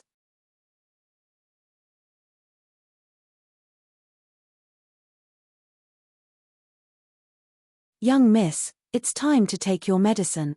Using the excuse of being sick to laze about in bed, Yu Fu wrapped herself up in a blanket like a caterpillar in a cocoon. She would not move for anything. Lian Bai entered with the medicine. This left Yu Fu with no other choices. Helplessly shaking her head, she shot a pleading look at Lian Zhu. Lian Zhu stepped forward. Speaking in a gentle tone, she tried to pull open the blanket cocoon. Young miss, good young miss, let's take the medicine to feel better. You won't want to stay holed up in bed. Look at how nice the weather is outside. What is so fun about being in bed? Lian Bai smiled and nodded at her, mouthing, well said. Yu Fu wavered for a moment under the blanket, then instantly wrapped the blanket around herself even tighter. But I feel bad right now and just want to stay in bed. Good older sister, could it be that I'm not allowed to act a little spoiled when feeling sick? Her voice was already quite stuffy from the cold. Now that there was a blanket muffling it further, it sounded even worse, making Lian Zhu's heart soften. Even under normal circumstances when she was not sick, all of her requests would be granted if she acted spoiled. Lian Bai stood there with the medicine, not knowing whether she should move forward or leave. If the medicine was not taken, the medicine would lose its efficacy once it got cold. It was at this moment that they suddenly heard Ji Yi shout from the outside, "Eldest brother has arrived." Yu Fu immediately popped her head out of the blanket.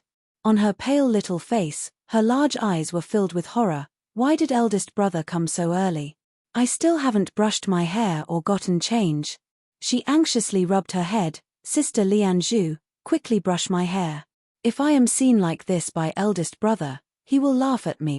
Sister Lianbai, quickly go and stop him. Go quickly. Ha, I'll be going. Lianbai walked out with a smile, but she did not think that Jiyu Shubai had truly come. Jiyu Xiong and Jiyu Yi liked to use Jiyu Shubai to scare Yu Fu. This was not the first time, yet Yu Fu believed it every single time. She lifted the bead curtain and walked out. Sure enough, she saw Jiyu Xiong and Jiyu Yi casually walk in. "Fifth young sir, sixth young sir, the young miss ordered that I come out to stop the eldest young sir. Since the presence of the eldest young sir was made up by you two, this servant will be stopping you too." Hearing Lian Bai, the two brothers began to laugh. How did she fall for it again? Ha ha ha, if eldest brother really did come, you really would not be able to stop him. Lian Bai was merely joking. It was natural that she would not truly be stopping the two, thus she smiled and bowed. "This servant will go and pour some tea for you too." "Little Yu Fu, have you gotten out of bed yet?" Ji Yu Yi did not even attempt to hide anything, directly walking into the room. Jiyu Xiong hesitated for a moment before following him in. Lian Zhu was currently tidying Yu Fu's hair while she continued to sit in bed. Yu Fu leaned against the head of the bed. Because she was a little emotional, her face was slightly red. She looked to be a little more energetic than the previous day. If Yu Fu was still unable to figure out what was happening after seeing Jiyu Yi's mocking look, she would truly be too stupid. She instantly gritted her teeth and fiercely glared at Jiyu Yi while grabbing Jiyu Xiong. "Fifth brother, sixth brother is too mean, deceiving me again. Give him a beating for me." Jiyu Yi had a joyous expression and did not expect that he would be given a slap by Jiyu Xiong. His eyes instantly turned to the side. "Very well, Jiyu Xiong, you have Yu Fu and have forgotten about our brotherhood. You actually really dare to hit me? You show no respect for your elders. I am your older brother, so what's wrong with hitting you?" Jiyu Xiong squinted his eyes at him. He was completely unmoved and had a natural expression. "My ass. You're only 1 hour older than me. What sort of older brother are you?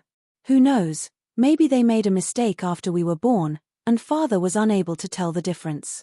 I might actually be the older brother." Jiyu Yi answered sarcastically, causing Yu Fu to giggle. Only then did the two stop arguing. "You should be awake after laughing a bit. Quickly take your medicine." Yu Fu was stunned. It turned out that the two of them had deliberately started arguing for the sake of making her laugh. It was fine. The prescription was one that she had dictated. She knew what it would taste like, thus she received the medicine from Lian Zhu and downed it in one gulp. Chem. Yu Fu clicked her tongue, as a bitter taste filled her mouth, causing her to furrow her brow. So bitter, this isn't the medicine that I prescribed." It was so bitter that she began jumping around with an expression that fully expressed her suffering. Lian Bai hastily handed her a piece of candied fruit. "Young miss, eat this. It will reduce the bitterness." Yu Fu placed the fruit in her mouth, and its sweetness quickly filled her mouth. Like this, the bitterness was finally eased a little. Jiyu Yi secretly laughed. "It's the prescription that you described while half asleep. You have no clue just how much imperial physician's son worshipped that prescription and how depressed he became upon finding out that it was you who came up with it. He said that he had practiced medicine for an entire lifetime but was not even on par with a little girl, but when he left, he told Steward Chi that the sugar was purely for the sake of adjusting the taste and to put in a little less. It's possible that Steward Chi did not add any. No wonder it was so bitter. It turned out that no sugar was added." Yu Fu frowned. "That prescription is not one that I came up with. It was Master who came up with it. Back when I was in Immortal's Valley, whenever I caught a cold, Master would always use this prescription. With it happening so often, I was able to remember it. No wonder, you're clearly a practitioner of poison." How could your prescriptions be better than what Imperial Physician Sun could come up with? It turns out that it was the divine doctor's work. I need to quickly send someone to tell Imperial Physician Sun to ensure that he doesn't feel too down about it and do something stupid. As Ji Yuxiong said this, he walked out of the room and gave instructions to his servant. Ji Yuyi was carefully watching Yu Fu. She had been hopping around earlier from the bitterness, and the brocade robes had slipped quite a bit, revealing her autumn yellow undergarments. Her hair was still slightly messy from sleeping and had not yet been tidied up. There were still tufts that were resting on her neck that fell under her collar. Do you not find the hair resting on your neck to be itchy? Ji Yuyi reached out a hand to pull that strand of hair out, but his hand ended up catching a strange string. What is this? Ji Yuyi's finger was tangled in some red string. No matter how he pulled, he could not get free. Yu Fu looked down, and her eyes immediately grew wide. Sixth young sir, quickly let go. Lian Zhu quickly stepped forward to smack Ji Yuyi's hand away. She then tidied up Yu Fu's collar and hid the red string once more. Ji Yuyi did not understand why there was such a massive reaction and thought that it was because he had messed up Yu Fu's hair, thus she did not let him pull it out. He simply let out a bit of a sigh. Oh right, little Yu Fu, why is it that you will get your hair brushed when eldest brother comes, but you don't even bother putting on any outerwear when we come? Aren't you looking down on us a little too much?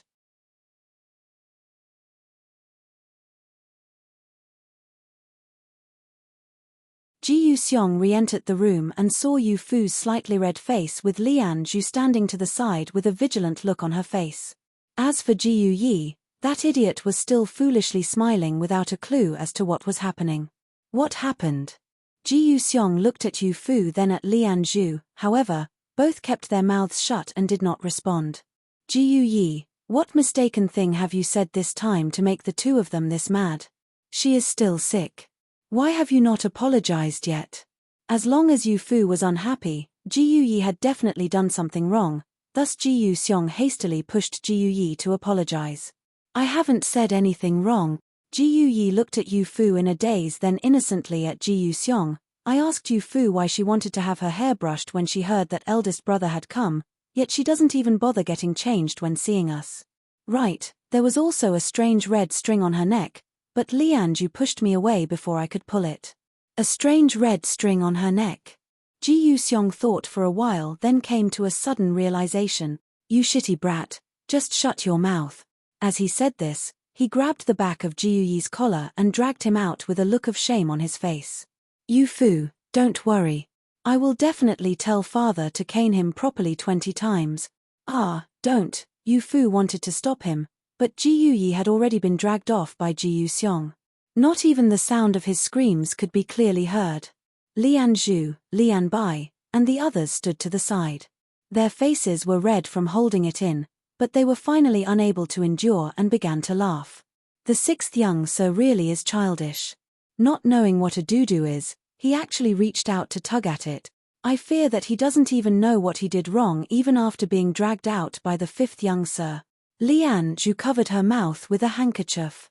The more she thought about it, the funnier it became. Lian Bai also laughed. This really is the result of Lord Marquis' strict teaching. The fifth young sir and sixth young sir are already 16 years old, and if this was any other house, they would already have a maidservant taking care of them. But in this home, only the second young sir is a little more romantically inclined, but even he has never gone out and stayed the night with a woman. As for the rest, they are all very proper gentlemen. Them not knowing about a girl's doo-doo is normal. Saying this, she looked at Yu Fu. Young miss, don't be mad. The sixth young sir has an innocent disposition and did not do it intentionally. I'm not mad. Yu Fu shook her small head. I know that sixth brother didn't do it intentionally. Quickly go and take a look, make sure that fifth brother doesn't tell the head general, or sixth brother will get beaten. Lian Bai acknowledged this order and stepped outside. However, she was met by a colorful scene, as a group of noble young misses was walking toward the western wing. Looking carefully, the one at the front was Princess Danyang, dressed in her official clothes.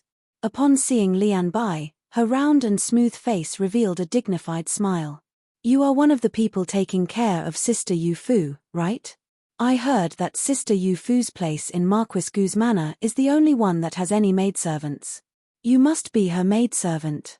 Lian Bai was overwhelmed by this unexpected favor. This was her first time speaking with Princess Danyang, and she quickly bowed in response. This servant greets Princess Danyang and greets all of the young misses. Our young miss happened to catch a cold and is currently recovering. I know.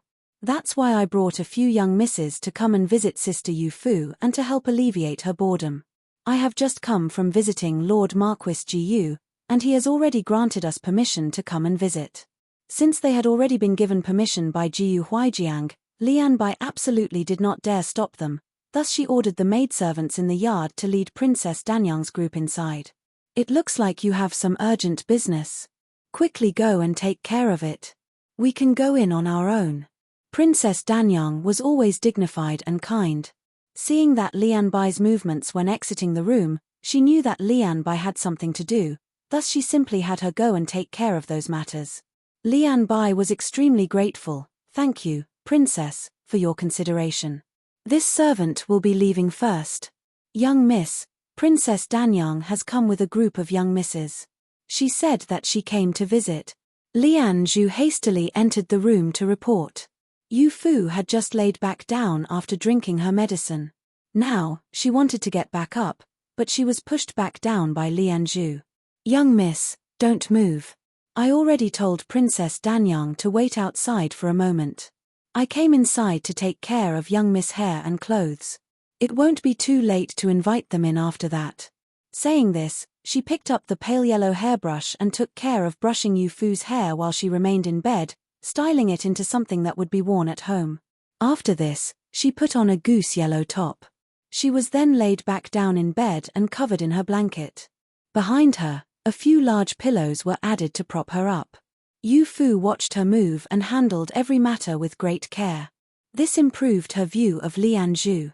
Sister Lian Zhu, that's Princess Danyang, His Majesty's first daughter from his first wife. You left her waiting outside, are you not afraid? Lian Zhu bowed. Young miss, don't blame this servant for acting on my own.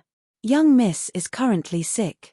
Regardless of whether it's the princess or anyone else, young miss' health is most important.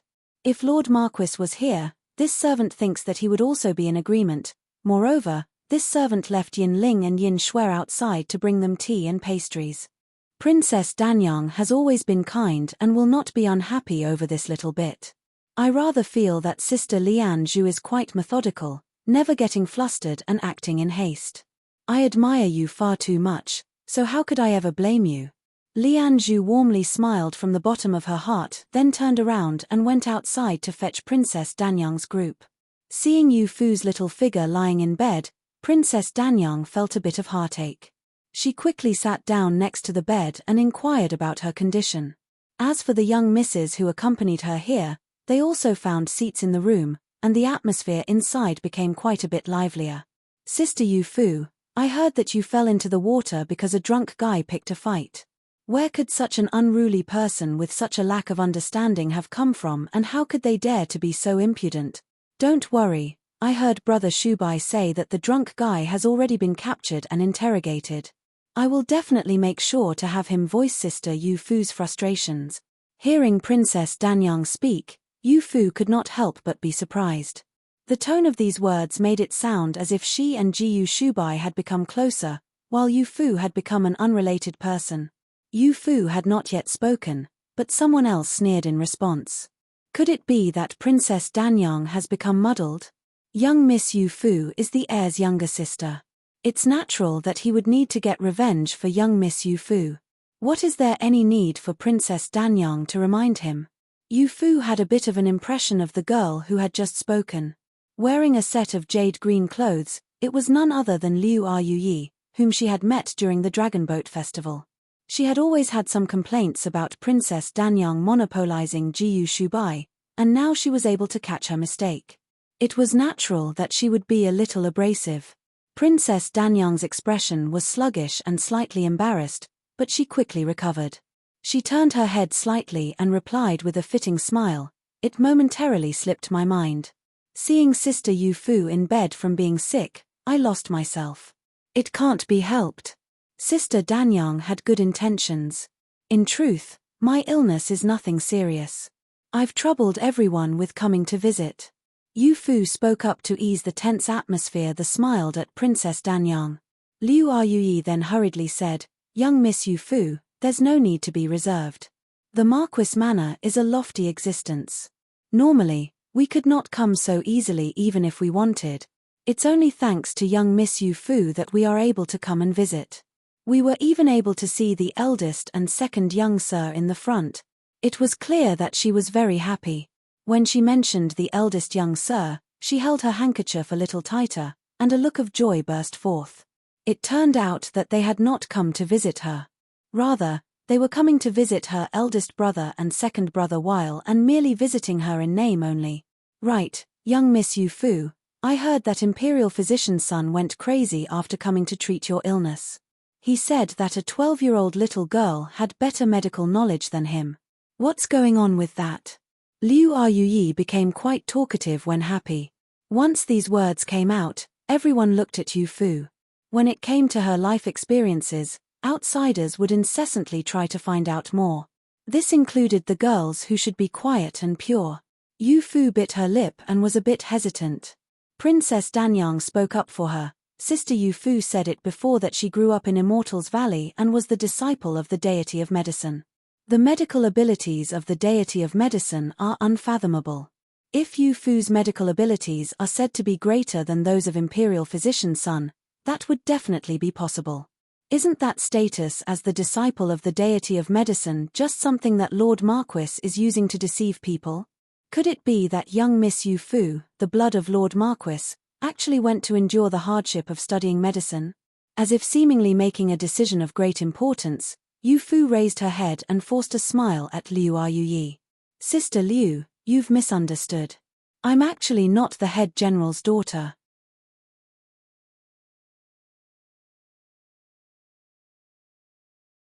Once those words came out from Yu Fu, the entire room was shocked. What did you say?" Liu Yuyi was so shocked that she forgot to address her as young Miss Yu Fu and simply stared at her in a surprised daze.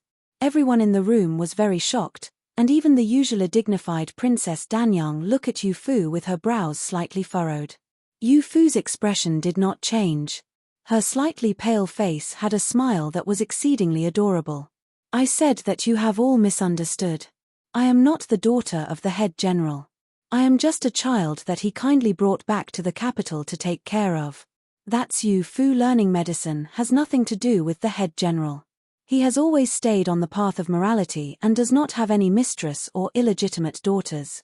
Everyone's expressions quickly changed, as they no longer looked at Yu Fu with as much respect as when they had first arrived. A little girl from the wilderness that was not even Marquis Gu's daughter, how could she possibly be worthy of the respect of these young misses? So it was like that. Then I will be leaving first. I will be going back out front to see if the eldest young sir and the others are still there. Who knows, maybe we will end up being able to have a conversation. Liu Yuyi casually bowed and exited the room while rolling her eyes. She did not even glance in Yu Fu's direction. The others copied her, and the group that had entered with quite a great presence was now leaving in the same way. Although Yu Fu expected this, she now felt a little lonely. It turned out that everyone's love for her had been fake. What they liked was her connection to Lord Marquis Gu, not her as a random girl from the wilderness. "Sister Yu Fu, don't be too heartbroken. Morals are getting worse with each passing day, and human relationships are shallow and cold. There's no need for you to pay any attention to them." Yu Fu looked up, just a little surprised. Princess Danyang was still sitting there and looking at her with eyes full of kindness. Everyone else had already left. Only she was still here. "Sister Danyang doesn't think less of me for coming from the wild, nor that I am not a proper young miss of a marquis." Princess Danyang smiled confidently. "What young miss of a marquis, what girl from the wilderness, either way, neither is as noble as me. Since that's the case, what is there for me to be picky about? I will play with the people I like. I don't care about their backgrounds." Though this was what she said, she did glance sideways toward the door, as she was quite disdainful of the young misses who had left. She could not help but jut her chin out with pride. But why did you need to tell them about it? Even Uncle Gu is admitting it to the people outside. Why reveal it and let those petty people belittle you? I also did not think that it would be like this. I just did not want to deceive anyone, nor did I want to exploit the head general's influence to make friends. Moreover, I could not allow his reputation to be sullied. What is this about a mistress? The head general is not that type of person. He was a dignified and high-ranking general. He could have as many wives and concubines as he wished, so what the need for a hidden mistress? In Yu Fu's mind, Jiyu Huijiang was a great general and a great hero. She should not allow others to use this matter to talk about him behind his back. Princess Danyang could not help but nod in agreement. Good girl, Uncle Jiyu really did well to take you in. It's really rare for someone to be so caring and concerned about others. Since this is the case, take care and rest well. I will be leaving. Saying this, she stood up and left with her maidservants, quickly chasing after the other noble young misses to ensure that they did not wrap themselves around Jiyu Shubai. The accompanying palace maids moved quickly, following her closely. Princess, you already know that Yu Fu is not Lord Marquis Gu's daughter, yet why are you still so polite with her? Princess Danyang did not stop walking. While looking at that maid with disdain, she joyfully said, "These people are too short-sighted. They only know that Yu Fu is not Marquis Gu's daughter, thus they all left to curry favor with someone else in power. However, they never thought about it more carefully. As long as Marquis Jiyu and his family's young sirs dote on her, what does it matter whether or not Yu Fu is related to them?" The palace maid thought it over for a bit, then came to a sudden realization. Princess really is the smartest. Even if she is a maidservant in Marquis Gu's manor, as long as the eldest likes her, that is enough. Princess can use her to interact more with the eldest young sir. How could this servant have failed to think of it? I really am too stupid. Princess Danyang tapped her forehead. If even you were able to figure it out, those young misses would not have been so stupid as to leave so rudely. That group of stupid women actually wants to compete with this princess for brother Shubai. Watching Princess Danyang's parting figure, Yu Fu had some sort of feeling deep down. It was a bit of a repulsive feeling. Young miss, don't feel hurt. Don't you still have Princess Danyang? Even if those young misses won't play with young miss, there is still Princess Danyang, so there is nothing to worry about. Lian Zhu quietly consoled her and helped tuck her back in. Yu Fu seemed to be lost in thought, saying, "Those young misses only got close with me because of my status. Once they found out that status was fake, they no longer wanted to be close. What about Sister Danyang? She doesn't care about status. She's getting close with me because of eldest brother." Lian Zhu heard this and felt that Yu Fu's intellect was truly shocking. The more she thought about her words, the more sense they made. Princess Danyang, she has indeed been pursuing the eldest young sir this entire time, and this is no secret in the manor. Though this is the case, as long as she has good intentions, there is no need for young miss to think about it too much.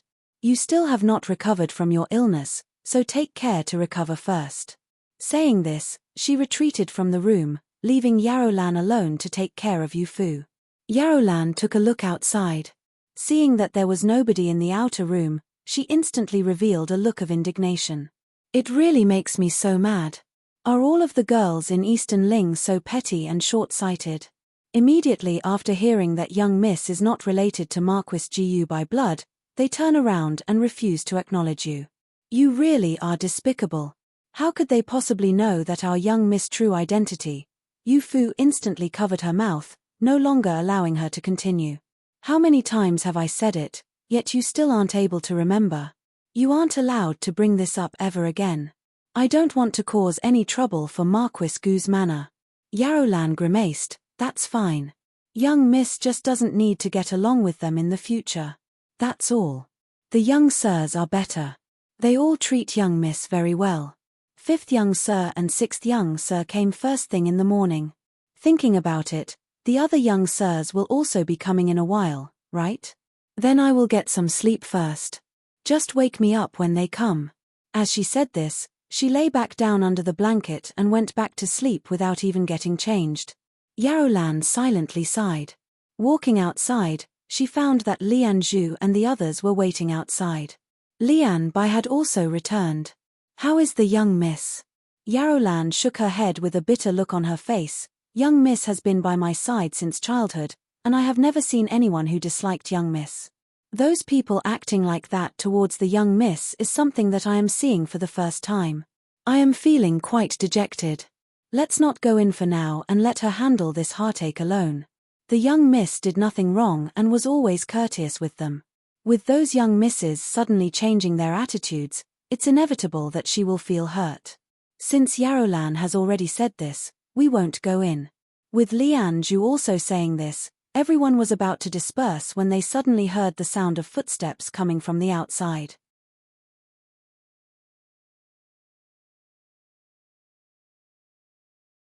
"What are you all standing outside for? Yu Fu is still sick, yet none of you is taking care of her." The group looked toward the source of the voice. It turned out that Jiyu Shubai and Jiyu Juji had come, and the one who had spoken was Jiyu Juji. He felt guilty because Yu Fu had fallen into the water. He was also very moved by how she had protected him, thus he was extremely worried about the slightest problem for Yu Fu. The corners of Jiyu Shubai's lips slightly twitched, as he was a little surprised. Jiyu Juji, who usually faced girls with a smile, was now speaking with a severity that had never been seen from him before. This was abnormal. This was far too abnormal. The maidservants looked at each other. In the end, it was Yu Fu's personal servant, Yarolan, who had the most standing to step forward. "Young sirs, it's not that we're slacking off. It's that young miss is feeling unhappy and did not want us to stay inside to take care of her." Feeling unhappy? Only after the two began asking further did they find out what the noble young misses from earlier had said. It was inevitable that the two would feel incensed. Yu Fu has always treated people with kindness. Who knew that others would only treat her well because of her status? Now that they know the truth, they changed their attitudes too quickly. It's hard to fault her for feeling heartbroken. Jiyu Juji looked toward Jiyu Shubai with his brows furrowed. How could this girl be so foolish? Even father doesn't tell others about this, yet she herself revealed it. All throughout the capital, everyone only has eyes for nobility. I fear that this sort of thing will occur even more in the days to come. Forget it. Jiyu Shubai looked at Yarolan's group. "Stay out here for now. We will go in and have a chat with her. That might do a bit of good." Saying this, he gently pushed the door open and stepped inside. "Our young miss likes the eldest young sir the most. She will definitely be happy to see the eldest young sir." Behind them, Yin Ling quietly whispered with Yin Shui, as Jiyu Juji paused briefly then entered the room as if nothing was wrong. Yu Fu was currently laying down in bed. Hearing some movement, she did not turn her head. She just stuffily said, "Didn't I say to call me when my older brothers came? Why have you come again so soon?" After saying this, there were no other sounds of movement. Yu Fu could not help but feel that something was off.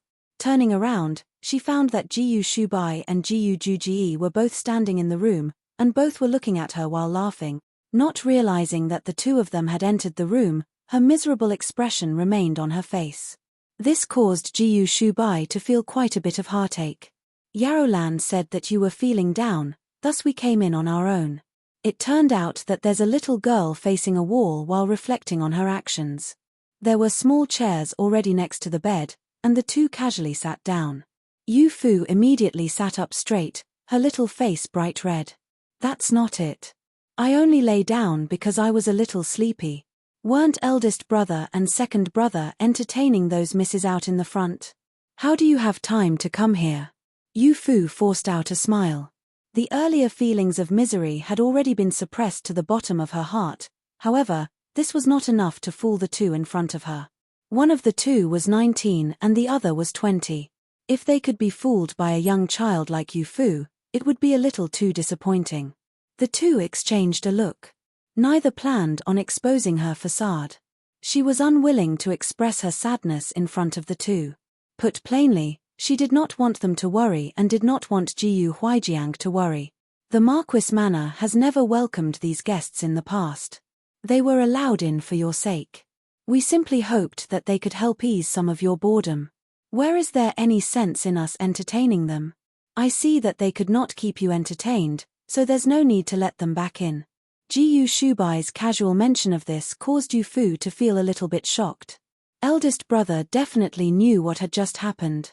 That's why he said that he would no longer welcome those young misses. Right, why have third brother and fourth brother not come? Yu Fu did not continue on the previous topic. Instead, she looked outside but did not see Jiyu Hanmo or Jiyu Wenqing. It's fine with third brother, but fourth brother promised me yesterday that he would come and visit me today. Yu Fu grimaced a little and lowered her head, muttering, he even said that he would bring something fun for me. Take a look. What is this? As if performing a magic trick, Jiyu Shubai pulled out a chubby and small white dog from his broad sleeve. Holding it in his palm, it was not even the size of his hand. Wow! Yu Fu was surprised and happy. Looking at the white ball in his hand, she immediately wanted to reach out to feel it. But the little dog was truly too small.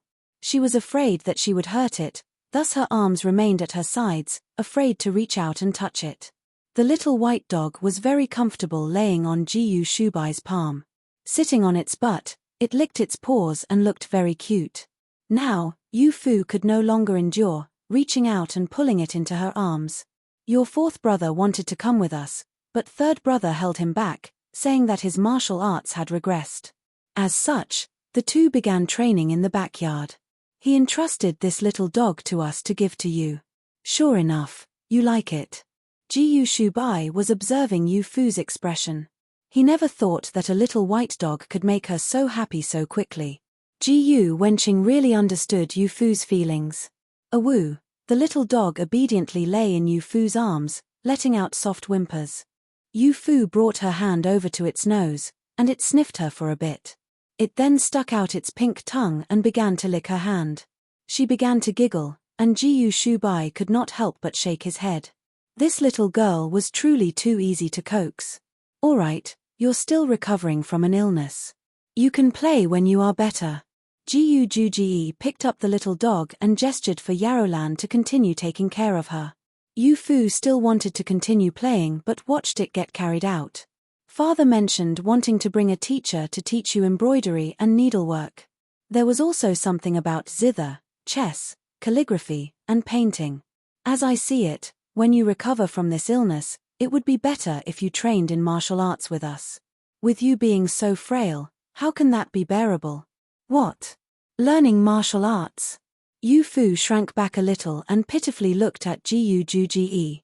Second brother is a bully. I am a little girl. How can I learn martial arts? I won't learn. It will definitely be full of hardships. It was clear just looking at Jiyu Hanmo. He was the only one in the entire manor who spent all of his time training. He trained so much that he was unable to speak well, and his expression was always cold. It was clear that learning martial arts was not a good thing.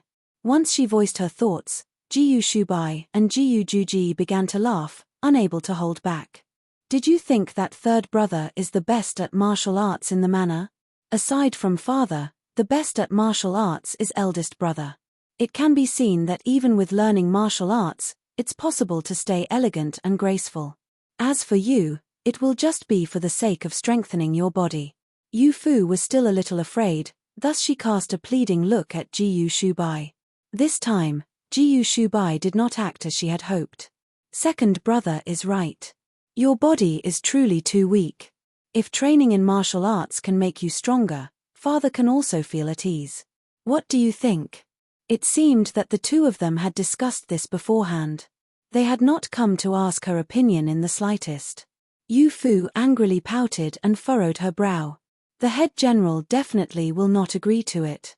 I absolutely do not want to learn martial arts.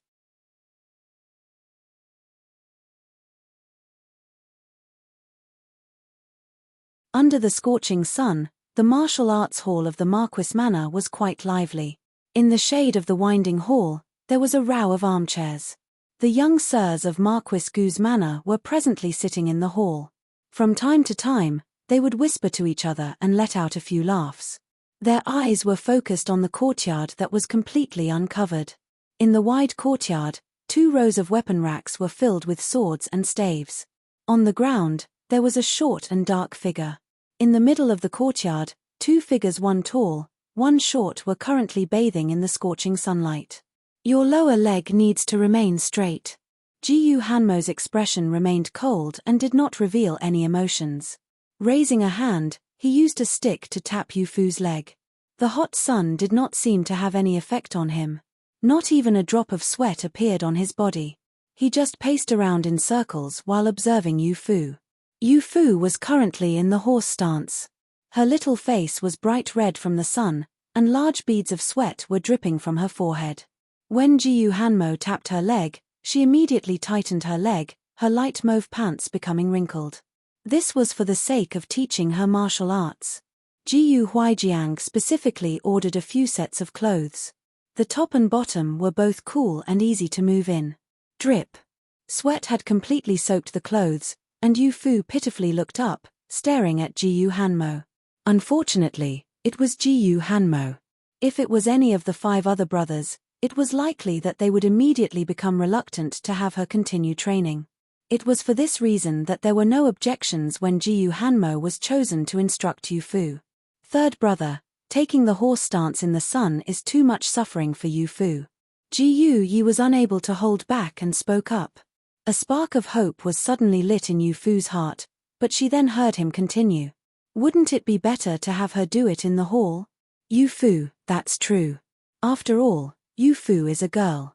If her skin became dark from the sun, she won't be able to get married. Yarolan went forward to support her, but how could she support her? Yu-fu's entire body was numb. Since childhood, she had never experienced such suffering. If there was nobody to support her, she might have collapsed to the ground. Ji-yu Hanmo, however, had no intention of showing any pity or love for girls. Standing behind her, he was like an icy mountain. He stared at her and did not allow her to escape.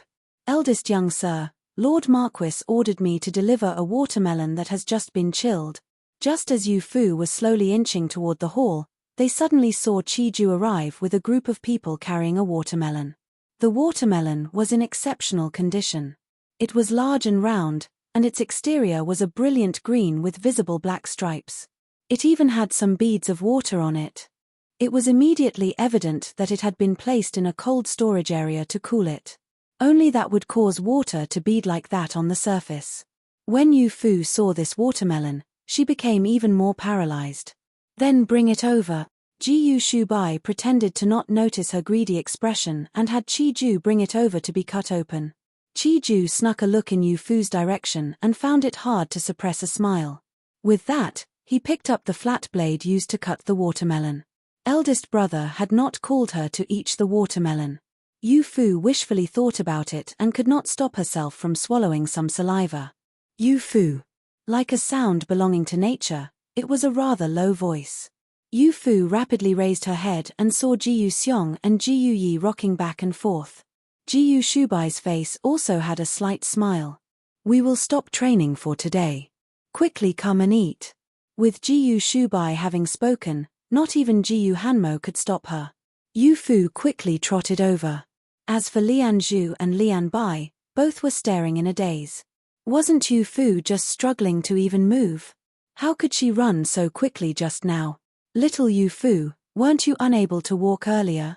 How is it that you're now able to run? Ji-yu Yi mocked her but still hurriedly handed her a slice of watermelon, allowing her to be the first to eat.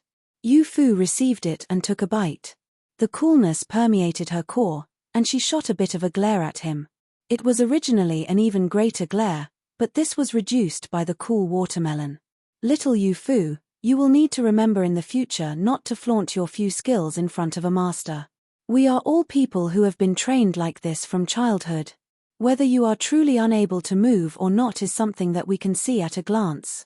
Everyone present knew that she was pretending.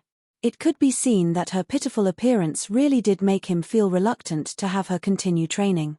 I know that the head general and elder brothers are doing this for my health. In the future, I will definitely train properly and not slack off. Yarolan came over with a handkerchief to wipe her hands. Yu-fu moved her hand, and a silver flower appeared in the palm of her hand. It turned out that they were the poisonous needles that she often used. Little Yu Fu, what did you bring those things out for? Ji Yu Yi exaggeratedly carried the watermelon away, fearing that she might accidentally poison the watermelon. Yu Fu said, Master once said that he would teach me some cultivation once I got a bit older. Like this, my poisonous needles will be even more effective and will be able to fly out like darts. Eldest brother, do you think I will be able to do it? This sort of thinking was quite good. Jiyu Shubai carefully looked at her poisonous needles and pulled one out from between her fingers. With a flick of his fingers, he sent it flying. Nobody could clearly see where it had flown. The male servants ran over to the neighboring wing and found the needle stuck in a door. It's here. Everyone put down their watermelon and ran over to take a look. Sure enough, they found the silver needle stabbed into the wooden door of the wing. It was a full inch deep. Yu Fu reached out to pull it out, but no matter how hard she tried, she could not pull it out. In the end, the silver needle was only pulled out by a male servant by covering it in a handkerchief and pulling with all of his might. Eldest brother, teach me that one. If I can learn this, I will also be able to help in the fighting if something happens. She gently tugged at the hem of Jiyu Shubai's clothes and seemed to be especially hopeful. Jiyu Xiong and Jiyu Yi's eyes were already glowing from this sight. Eldest brother really is amazing. When did you secretly learn this? You didn't even teach us. No good, no good, you need to teach us too. Jiyu Shubai had been thoroughly surrounded and helplessly looked at Yu Fu. Who told you to fight? You are a young miss of Marquis Gu's manor. Nobody is worthy of having you personally take action. Who do you want to beat up? Eldest brother will just help you out. There's also second brother. Jiyu Juji took a step forward and looked at Jiyu Shubai with a forced smile. Jiyu Hanmo faintly smiled. He did not speak, but his eyes expressed his views. Jiyu Wenqing nodded to him. It's naturally the same with fourth brother. There's also us. If anyone dares to bully Yu Fu, there's no need for our older brothers to take action. We will beat them silly first. Jiyu Xiong and Jiyu Yi gestured with their young fists filled with ill will and spoke up, refusing to be left out. You're tuning in to the Dreamy Chapters YouTube channel. We're so grateful for your support and don't forget to subscribe to join us on this incredible journey through captivating stories. Your generosity through donations truly makes a world of difference, as it's the primary source of revenue that allows me to expand and enhance this channel for you. Thank you from the bottom of my heart for being a part of this adventure.